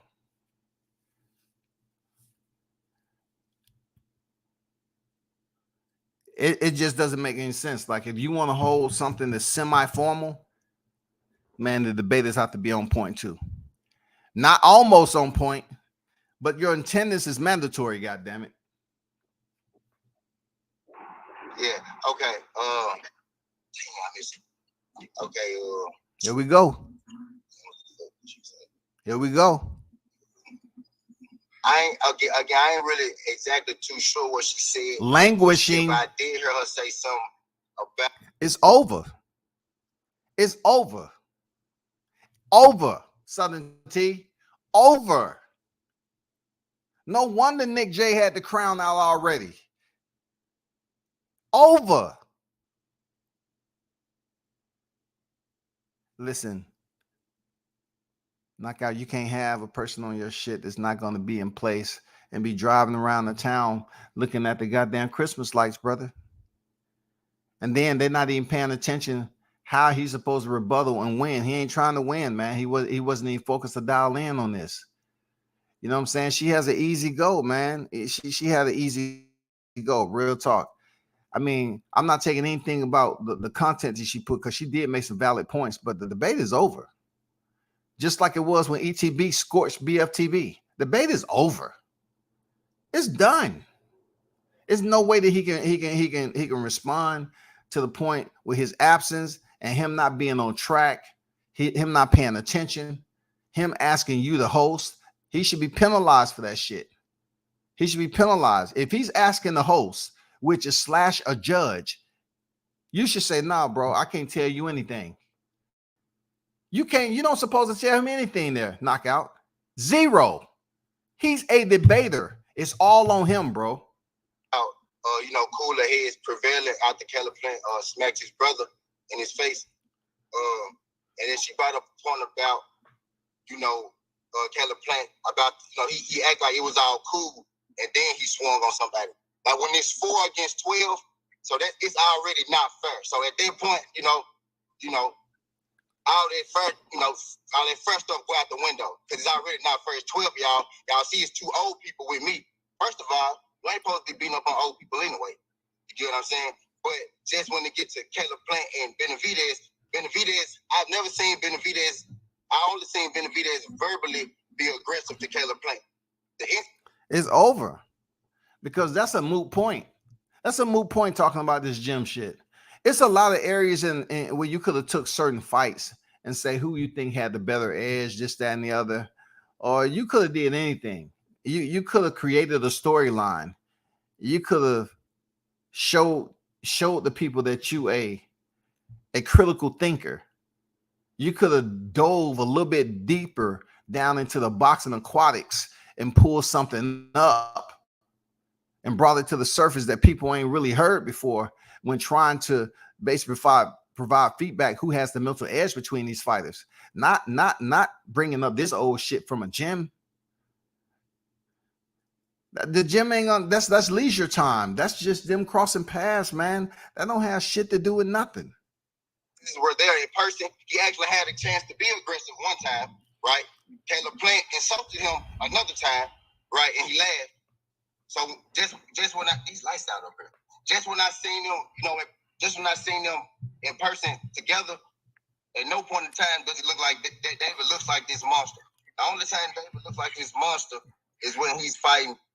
I have to post Big Blunt's, comment. I have to post his comment. And really, listen to me. Everybody know where it is with me and Knockout, man.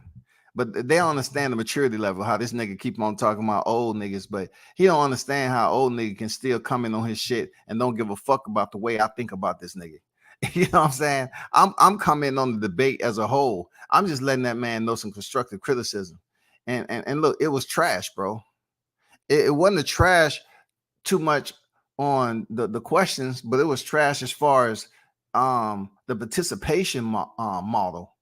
The participation model, both debaters should be present at all times. At all fucking times. And I think I mentioned this earlier when I did another critique on this shit, that they should have their cameras on at all time. They shouldn't be allowed to look at shit. They shouldn't be allowed to Google nothing.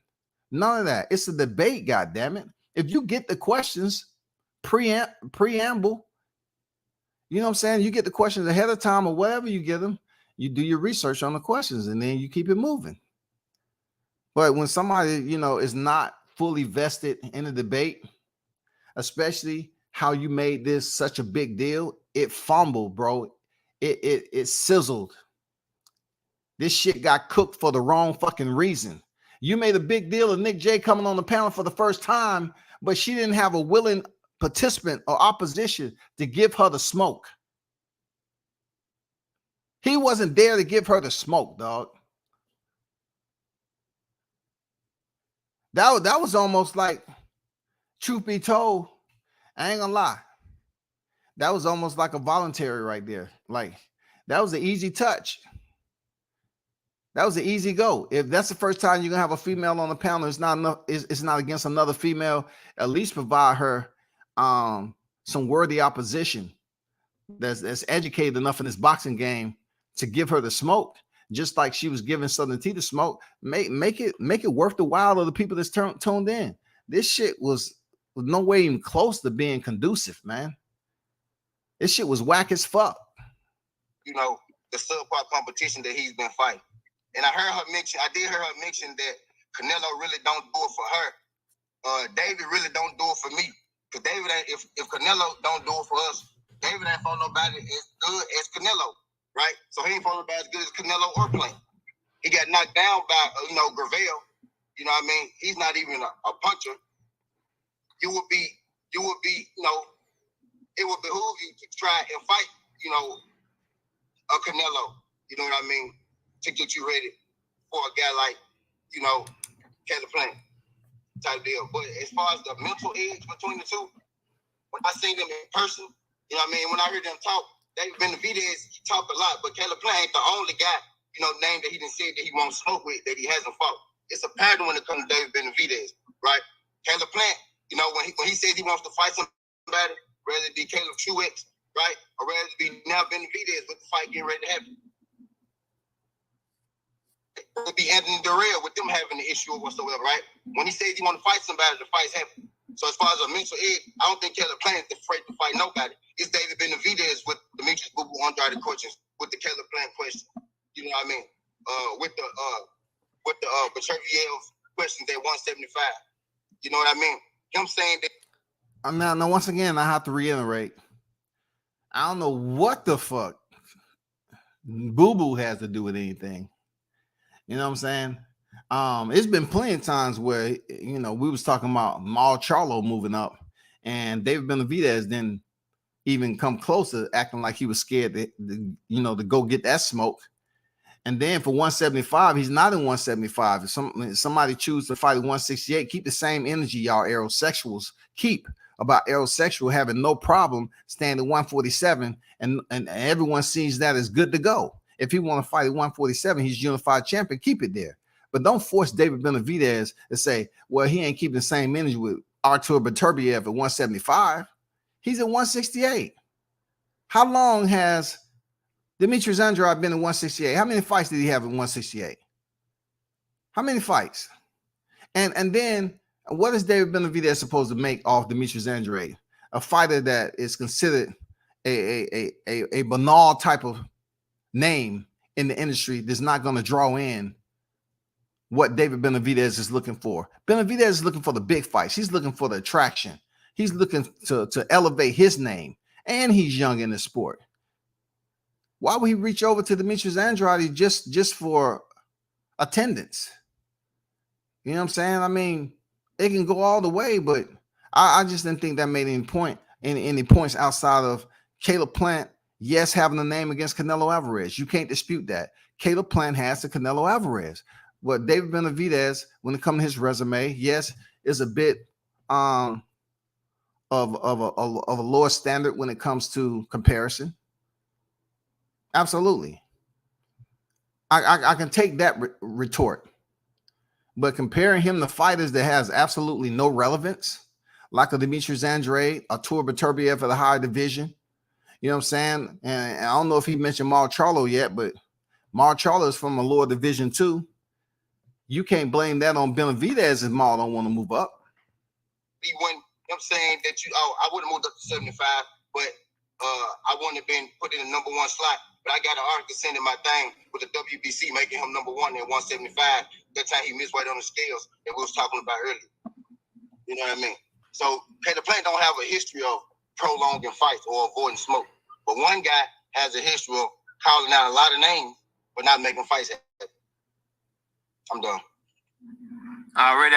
Look, man, y'all let me know who y'all think won round two. I'm putting the community. Hopefully it'll post this time. There you go. It posted this time. Y'all let me know who y'all thought won round two in the chat. And everybody subscribe to these channels. I got their links in the description of this video or this live stream. You got Nick J. Queen of the Ring in there. Because she went second. She also addressed things in her rebuttal as well. Again, so I would say one thing also that kind of gave her an edge again that was in the rebuttal.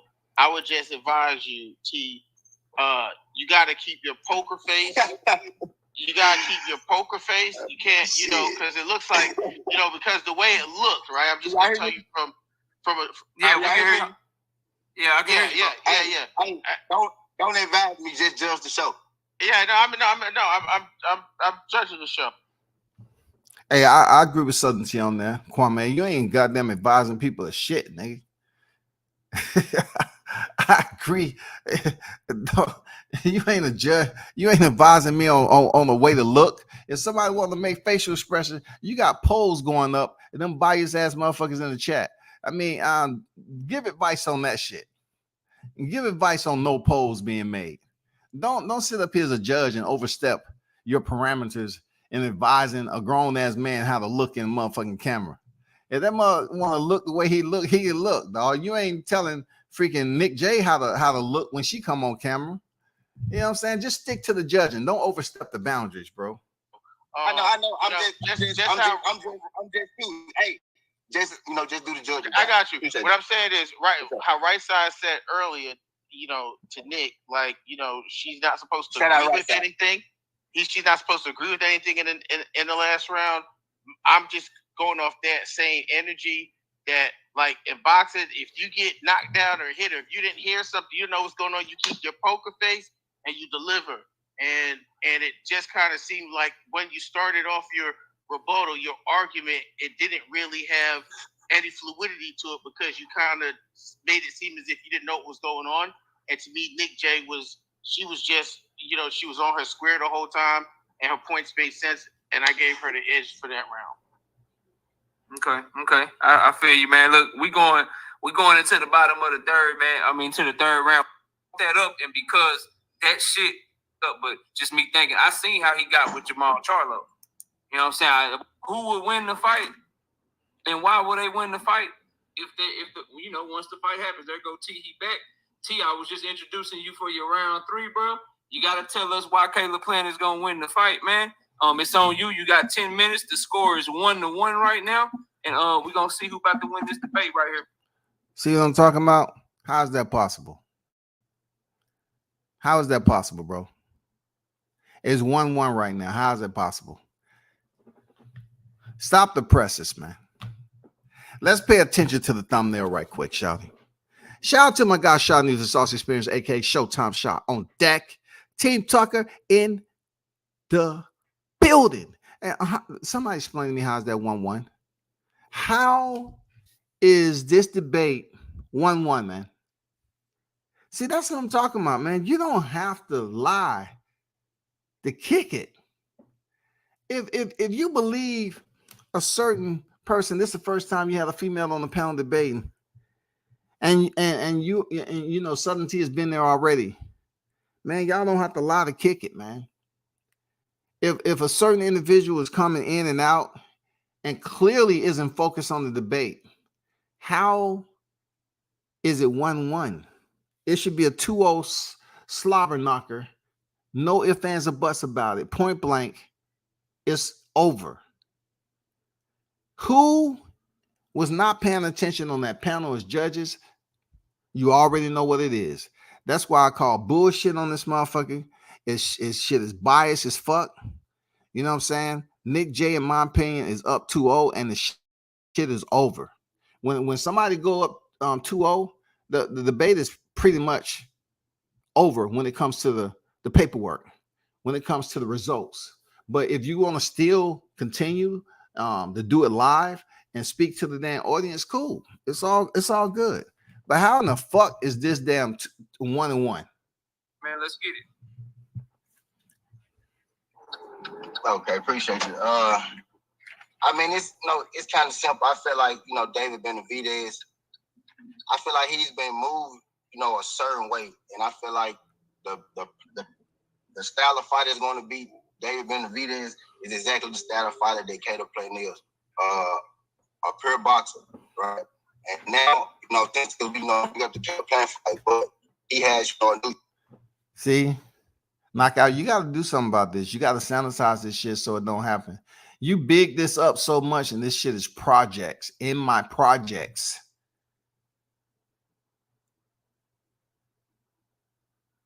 This shit has to be cleaned up. If you want people to take this serious, they got to stay their ass in place, man, the whole debate. Once that shit is over, they can go and do what the hell they want to, bro. I'm not intruding on what you got going on. I can care less about this debate series. But I do select to give you my attention, though. You know what I'm saying? Because, you know, that's only going to help give you more subscribers.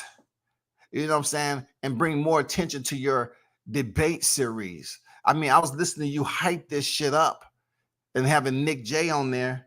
But then Southern T just blew that shit out the water, bro. I'm being real. Southern T, he wasn't doing no crazy off the wall shit, but he was driving around spinning the block. His phone was going in and out. He wasn't on the panel the whole time. Nick J all day. It ain't no third round. Nick J all day. Easiest win I seen on the debate series to this day. To this day.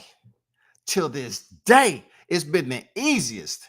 It's been the easiest win I seen on here. Nick J didn't even have to really even open her mouth. Just her presence alone and her rebuttals, it was over. Just by her being zoned in, she won easily. But then, you know, WCS have to come back with this. Nick J, you got off. You got off with a nice one now. Your debut was just like in boxing. Your opponent was 0-0. You know, he was almost like 0-0 vested interest. This dude was not caring to pay attention.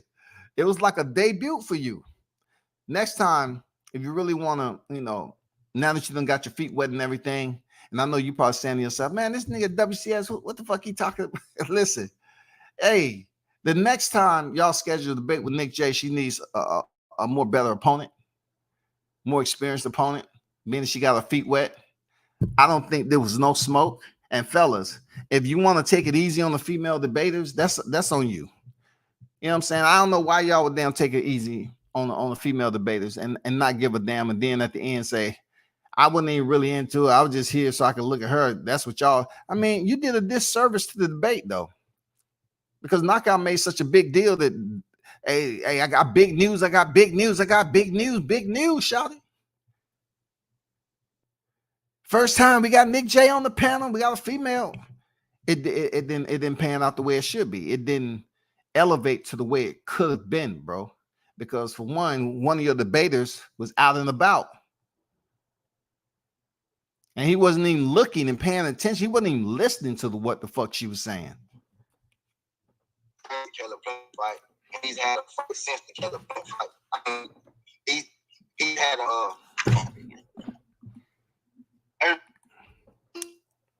No. Now you chopping up, bro. You good now right there. Yeah, you good right there. Go ahead. Yeah, you good, bro.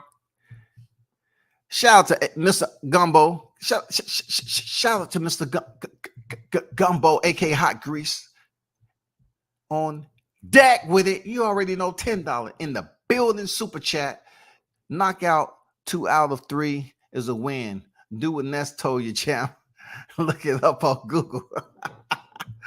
Look that shit up on Google, champ. Come on, let's go, champ. Let's go, champ. Goddamn Gumbo said, let's go, champ. Look it up on Google, champ. Let's go, champ. Yeah, my bad. Appreciate that Gumbo in the building. Yeah, okay. Salute to the $10 super chat. Fight, right? But he's had a trainer switch since the Canelo fight, and he's had a fight since the Canelo fight. The style that gives Dave Benavidez the most trouble is the style that Caleb Plant, you know, possesses, the pure boxer. But with Caleb Plant's, you know, added trainer Stephen Bredman, he's added another dimension to his game. He's learned how to sit down on his punches. You know what I mean? Maybe the most skilled fighter, you know, Benavidez has fought, you know, was Ronald Gravell. And he had to fight Ronald Gravell twice. You know, the first fight between him and Gravell, you know, was it was controversial. You know what I mean? He ended up knocking Dave Benavidez down. You don't run blowout fights back, right? You know what I mean? You don't run fights that are blowouts back. So he ran the fight back with Gravell, but in the fight with Gabriel, was a while ago, right? But I don't think he's really fought a style of fighter like Caleb Plant since then. Gabriel would be the closest thing. You know what I mean? He actually hasn't fought a natural 168 pounder either just yet. You know what I mean? He's brought up a lot of guys from the lower divisions. Even in his last fight, you know what I mean? The guy came from 160. But just the style of Caleb Plant is all bad for Dave Benavidez. Nate mentioned earlier that he's a kung fu fighter. You know what I mean? That's especially with the added dimensions that Caleb Plant added. Learning to sit down on his punches, learning to turn his punches over more. With Breadman, that's a bad style matchup for Dave Benavidez. And also, we could take a common and Andre Durrell. Andre Durrell fought Dave Benavidez and he fought Caleb Plant, right? Dave Benavidez got a cut stoppage, TKO stoppage against Anthony Durrell. And Durrell, he never hit the mat. He was never hurt or anything like that. He got a cut and they had to stop the fight. Caleb Plant actually knocked Anthony Durrell out cold. And then the David Benavidez and Anthony Durrell fight, Anthony Durrell was giving David Benavidez all he could handle. That fight was a lot closer than the Caleb Plant fight, in which I felt like, the scorecard felt like Caleb Plant was, he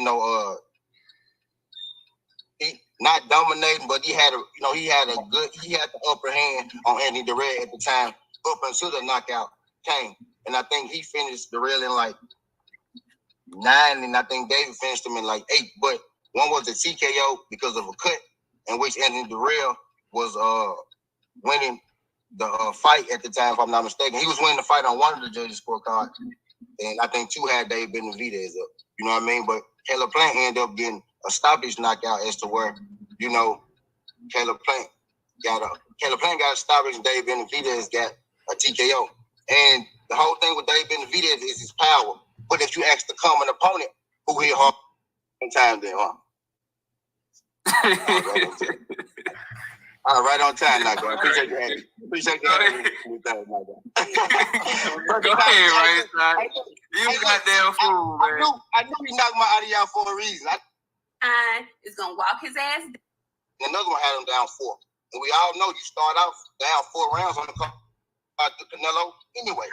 You get what I'm saying? So we could damn near say that fight was tied or he was up 1. You get what I'm saying? So he was doing a great job against Canelo, actually, if you're asking me. You know what I mean? He was doing a great job against Canelo. And I don't think Dave Benavidez hits as hard as Canelo. Dave Benavidez is more so a guy, he's more so a volume puncher. He adds his punches together to get stops. Even his last fight, I think his work, by the way, I forgot the guy's name, David Lemieux.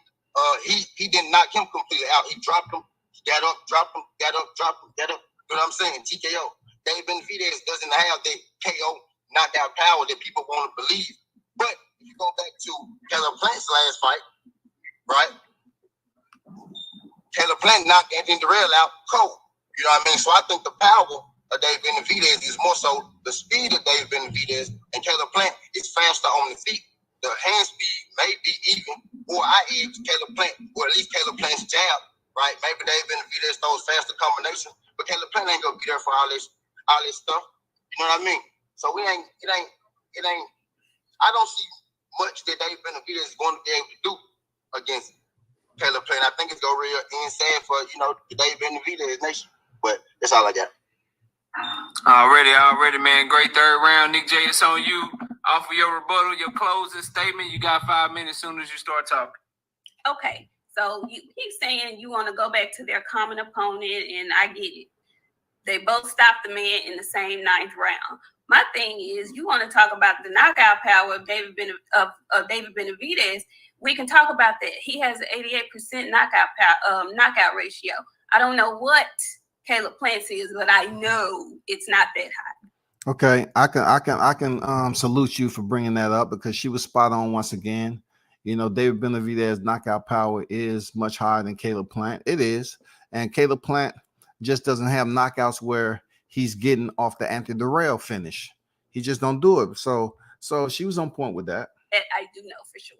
So if that's what we're talking about, if I had to put my money on who's knocking out who, I'm definitely going David Benavidez. I don't care if he do it in round 2, 4, 5, 10, or 12. David Benavidez is going to get the knockout if there's one to be had. Also, as far as knockout power and how the job gets done, I don't care how the job gets done. David Benavidez, he can be known as a knockout artist, or if you watch David, he's more of a I don't want to say Errol Spence, but he's kind of like an Errol Spence, and he's a volume puncher. So you might not be there for the 1-2, but your ass gonna be somewhere for that 3 and that 4. And I love that about him. That's going to wear Caleb Plant down.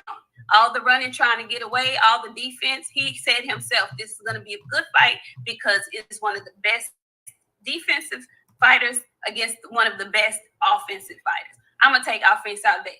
I'm going to take offense all day. Not to mention, David has gotten very much, he's gotten a lot better with his defense. He rolls a lot of punches, and then a lot of stuff just don't hurt him. You're going to have to hurt him. And I just do not believe Caleb Plant has enough to hurt him, nor does he. They thought a lot of shit didn't hurt Gilberto Ramirez either. But shit gonna hurt. If Caleb Plant can stay active and land those shots with Benavidez being squared up in front of him, it's gonna be an interesting night. You have the legs to keep David off of him. So if I'm putting my money on it, if I'm betting, Caleb is cool, but David is deadly. And David Stein is going to walk his ass down, and his ass going to be stumbling and fumbling round 10 because he going to be the ran 1 through, and I ain't going to even say ran. He going to be the had nice feet work. 1 through 7, his ass going to get tired around 8. Round 9, they might both take a little breather. 9, 10, his ass think it's on. But he get beat up to that body. Round 11, his ass is going to sleep. And that's being nice. Everybody put some damn. Well, you know, that's as much as I'm going to listen to that. You know, and Knockout, you can thank me later for giving your debate series. One of the worst debate series you've had. Real talk, one of the worst debate series you had out of all of them. Seriously. It just more so the participants wasn't fully vested in staying on the panel and answering questions and giving proper rebuttals, you know, with a full undivided attention. That's my whole point. That's all I'm saying. You know what I'm saying? Feel the way you feel. I really don't give a damn. I'm just saying you know, you hype this debate up, having the first female on there, but then it turns into her opposition is not even taking it serious enough. And you're talking about somebody who's already been on the panel times before. So it has to be a level of respect there if you want people to take it serious, to have them stay on the motherfucking panel, pay attention, and, you know what I'm saying, be attentive, just like he corrected Kwame, who was talking about him and the way he looked and all this. You got to keep your poker face. And he turned around and say, just do your judging. Okay, you should basically pay attention, though. If you're going to correct Kwame, you should pay attention. You should pay attention. You should respect the panel that you're on, and you're the debater. You should pay attention, bro. If you don't want nobody correcting you, dude, stay in one place, pay attention. Don't go driving around the area where your phone service, your signal keeps dropping in and out. You know what I'm saying? And prolonging the damn debate, holding up the debate, bro. So, you know, that's just what WCS has to say about this shit. And anybody who listened to me, I wasn't overly freaking extremely critical of this, but it was the worst debate you had thus far. Only because your debater is all over the place. He wasn't listening to what Nick J fully had to say, and he could have did better. I've seen him do better debates. So that is what it is, man. Let me get to the chat, man. Trick Noty on deck. What's good? Big Blunts Boxing. Breaking news. Sources say Spence and Bud Crawford fight is on. Both parties finally agreed. They will announce the fight during the Good Times episode when Michael was a junior warlord. Oh, man. Shit. Why do you have to do that to them, bro? Hey, shout out to Blunts, though. He did not run away from the situation. You know what I'm saying? He was dead ass wrong. He didn't run away and hide from the situation. He stood his goddamn. He stood on his square, and it was what it was, bro. Like he had good faith and hope. But let me take this thumbnail down. Let me take this thumbnail down because that's how niggas be looking when they hear another debate series, bro. Their eyes get big and bulky, and they be like, man, not again. Clean up your shit, knockout. Clean that shit up, nigga. Clean that shit up. Goddamn, tell them motherfuckers ahead of time. Stay on the motherfucking panel. Keep your camera on, goddamn it.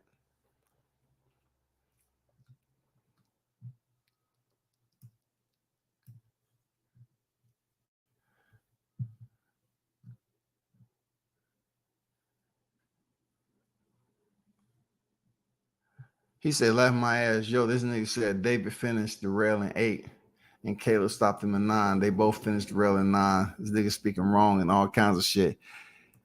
Hey, it's a debate though.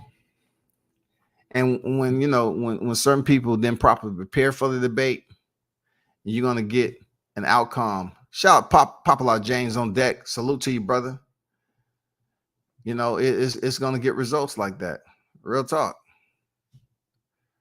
Real talk. But I'm moving on past that. I'm not gonna give too much more time. You know what I'm saying? On this debate series. I hope you improve somewhere down the line. Get it together, clean it up, hold your debaters accountable, hold your judges accountable. You know what I'm saying? Hold your judges accountable. Take notes. You know what I'm saying? Hold them accountable. Take notes. Shit, man.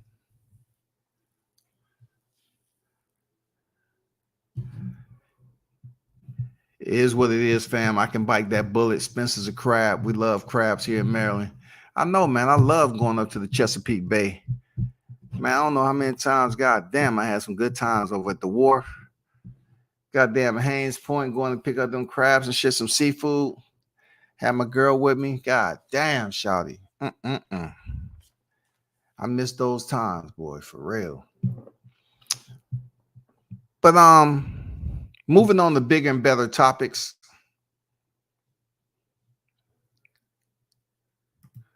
I am off that for now.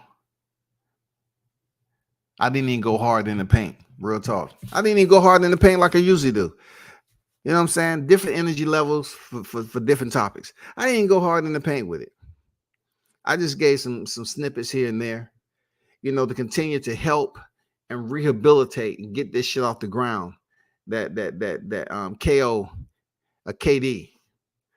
Hey, you ain't knocking motherfuckers out. You knock down, goddamn it. KD. KD boxing 86. Clean that shit up. And remember, when you call grown ass man hoes, right? And I call you up and you try to act like you don't know my first name when your people's always use Scotty. Ah, man, his name is Scotty. Call him Scotty. That's gonna take subscribers away. When I call your ass up and you act like you can't hear and you want to play little boy games, remember, you always adamant about how old you are. So they always say, don't act like your age, nigga. And that moment you did. You act like, I said, Scotty, man. Who? Scotty. Okay, don't say I didn't call you. And don't blame it on G5 sending me information. He sent it to the wrong phone because I changed my number and he didn't know. But when I did get your information, I called you that day. So don't you ever come in my chat calling a nigga a hoe again when you was acting like a straight hoe, entire hoe when I called you up and wanted to act like, who is this? I don't remember, huh? WCS. Oh, what you doing calling me? I say, man, he just gave me your info at my new number, bro. This nigga hung up the phone. And then 2 days later, he's going to send me a whole text. No, nigga, we ain't texting. We ain't texting, nigga. We ain't texting. We are not texting one another. Whatever you had to say to me, you could have said on the phone. I called you up. You the one that was on Lost Art of Boxing talking that bullshit, right? Tomorrow, oh, he didn't give you my number. He didn't give me I didn't know what the fuck you was talking about. But I found out, and then I hit you up that same night I got the information, and you want to act like you didn't know who the fuck I was. And then 2 days later, you want to talk about that phone call you tried to make. You should have shared that before you made live streams talking shit. Man, come on, bro. Come on, bro. I'm done, man. Don't bring your bitch ass over here in my chat no more calling somebody a hoe, nigga. Get your shit together. Like I said before, get your shit together.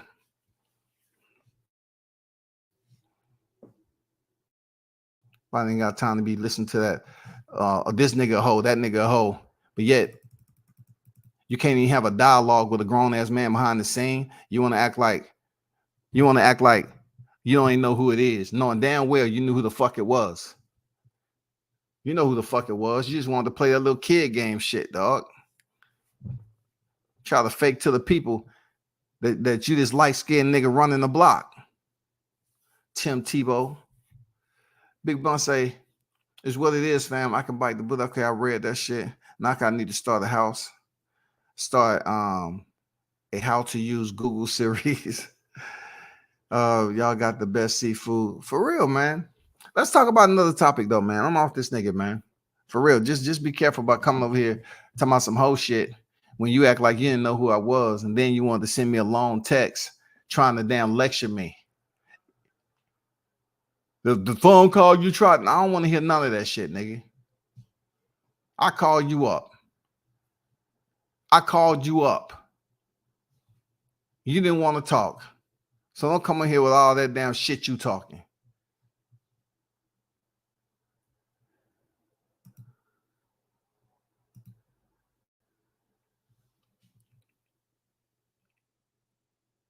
So I still hear, situations being talked about with the infamous motherfucking fight that should have happened.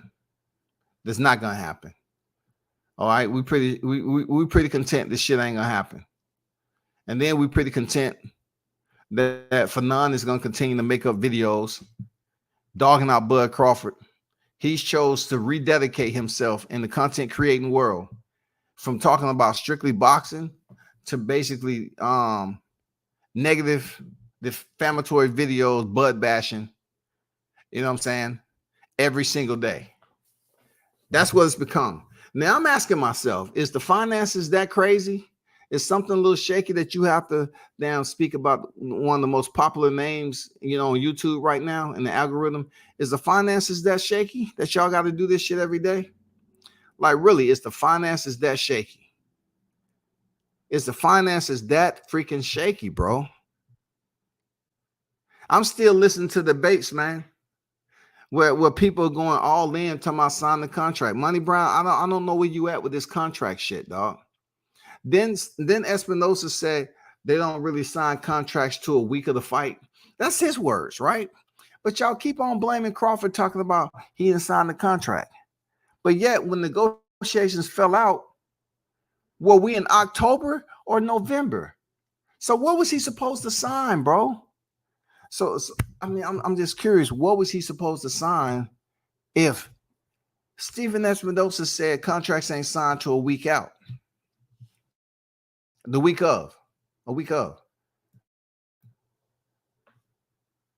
And the fight fell out, and we was up here saying like, hey, how are they going to make this fight happen in November with no promo, barely to any weeks remaining with no promo? How are they supposed to make this happen? And then we found out that we still couldn't find a venue. We couldn't lock in any reservations. An official announcement haven't been made, strictly based off the it's looking, it's nearing. Looking is nearing. It's looking, it's nearing. That's all we fucking heard. So when it comes down to this, when I continue to hear you, Money Brown, say the same shit, bro. Listen, man, I'm gonna be honest with you, Money. You cussing people out just to make a point doesn't make it right. It doesn't make it right, brother. Like, come on, man. It doesn't make it right. You're still up here talking about trying to convince your listeners. You say, well, you can agree it was fucked up that Crawford didn't sign the contract, right? What contract did he then sign? What contract, dog? Y'all gotta let this contract shit go. If he agreed to everything, and then they turn around and change the date, how can you blame Crawford for standing up and walking the fuck away? Man, y'all say the same shit all the time, man. The same bullshit. Y'all gonna run this contract shit in the ground, and Crawford's gonna continue to fight on and do what he do. And as we look on the other side of the spectrum, Errol Spence is set to step in there and supposedly fight Keith Thurman. Now, let me ask you this, though. Let me ask you this. I have a question. So the PBC, when it gets around the April time frame, we're talking about Errol Spence, Keith Thurman. We're talking about around that 5 to 6 week window.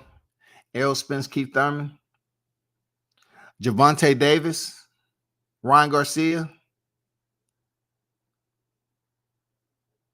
We're talking about Deontay Wilder, Andy Ruiz. That's gonna be what, in March or something like that, whenever that's supposed to be. You're telling me they're gonna throw all these pay-per-view fights within that small window. You want the consumer to pay for a Deontay Wilder, Andy Ruiz. You want to pay for an Errol Spence, Keith Thurman. You want to pay for Gervonta Davis, Ryan Garcia. You just with them three alone? With them three alone, you expect the consumer to come out the pocket with 70 a pop within a 5 to 6 week frame? And I know I'm missing another pay-per-view that's out there. Y'all put it in the chat. What's the other pay-per-view I'm missing? You got Deontay Wilder, Andy Ruiz, Gervonta Davis, Ryan Garcia, and then Errol Spence, Keith Thurman, and then there's one more pay-per-view that I'm missing around that time frame.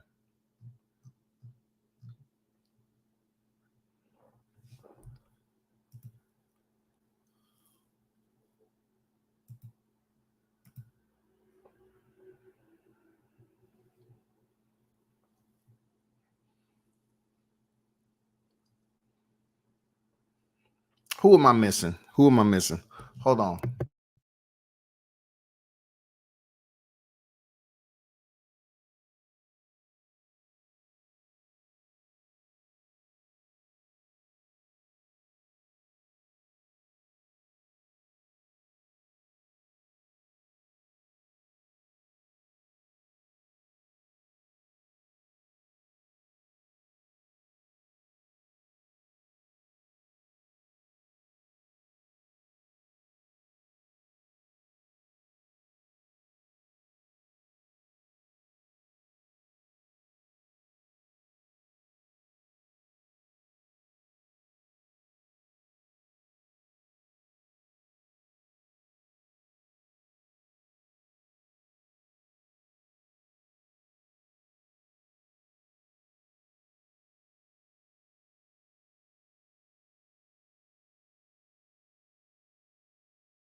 Okay, this is what I'm looking at. You have Caleb Plant and David Benavidez in March.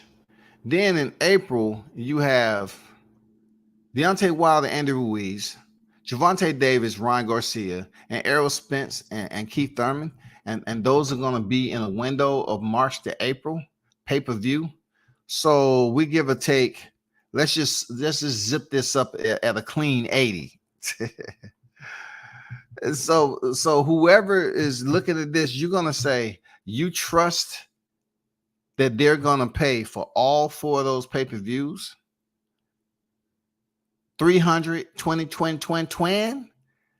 It ain't no way they're going to fire stick the fuck out of them, bro. If they're talking about come over here with a Caleb Plant Benavidez, Errol Spence, Keith Thurman, Gervonta Davis and Garcia, and Deontay Wilder and Andy Ruiz in a 6-week frame, oh my God. That's crazy. That's crazy, bro. That's crazy. That's crazy, man. I don't see how that's going to play out the right way. I don't see it. So Virgil Ortiz obviously may potentially fight on the undercard of one of those. I'm just saying he might fight on the undercard. But I'm just saying if they're going to throw 4 pay-per-views within that window, that's going to be a lot to ask from the consumers when they are pretty decent fights. Like people going to want to see Benavidez Plant, especially with Caleb coming off the knockout of Anthony Durrell. They're going to, of course, want to see the Keith Thurman, Errol Spence situation just because.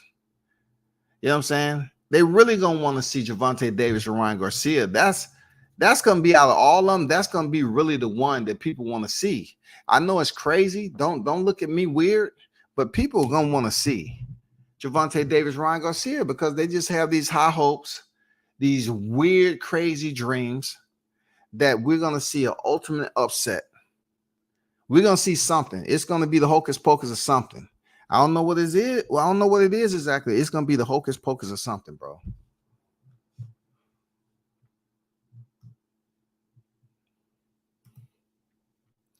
Damn, I thought Virgil and Stanthionis was having their own card. Look, if they're going to have a card, I really haven't been paying attention to them having their own card, but really Virgil Ortiz and Stanthionis in the company of those fights, why would they put them on their own card? I'm not saying it can't happen. Anything's possible, but Virgil Ortiz is not really a big name like that where people just to say, okay, yeah, of everybody that's going on these damn pay-per-views on the weekend, we're going to do Virgil Ortiz Stanthionis fight, and people going to want to look at it.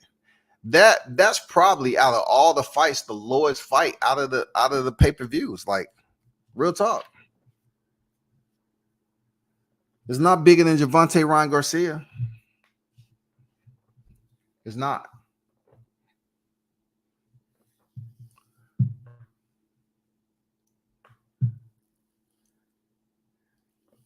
Oh, we know it's gonna be in Dallas now. We know. Spence is gonna make sure that fight is in Dallas. Let me tell you a reason why. He having all these fights in Dallas, man. Just do your research, man. For security reasons, do your research, man. It's obvious why he having all these fights in Dallas. I'm telling you, and that's no cap. I just rolled a gem out there for you.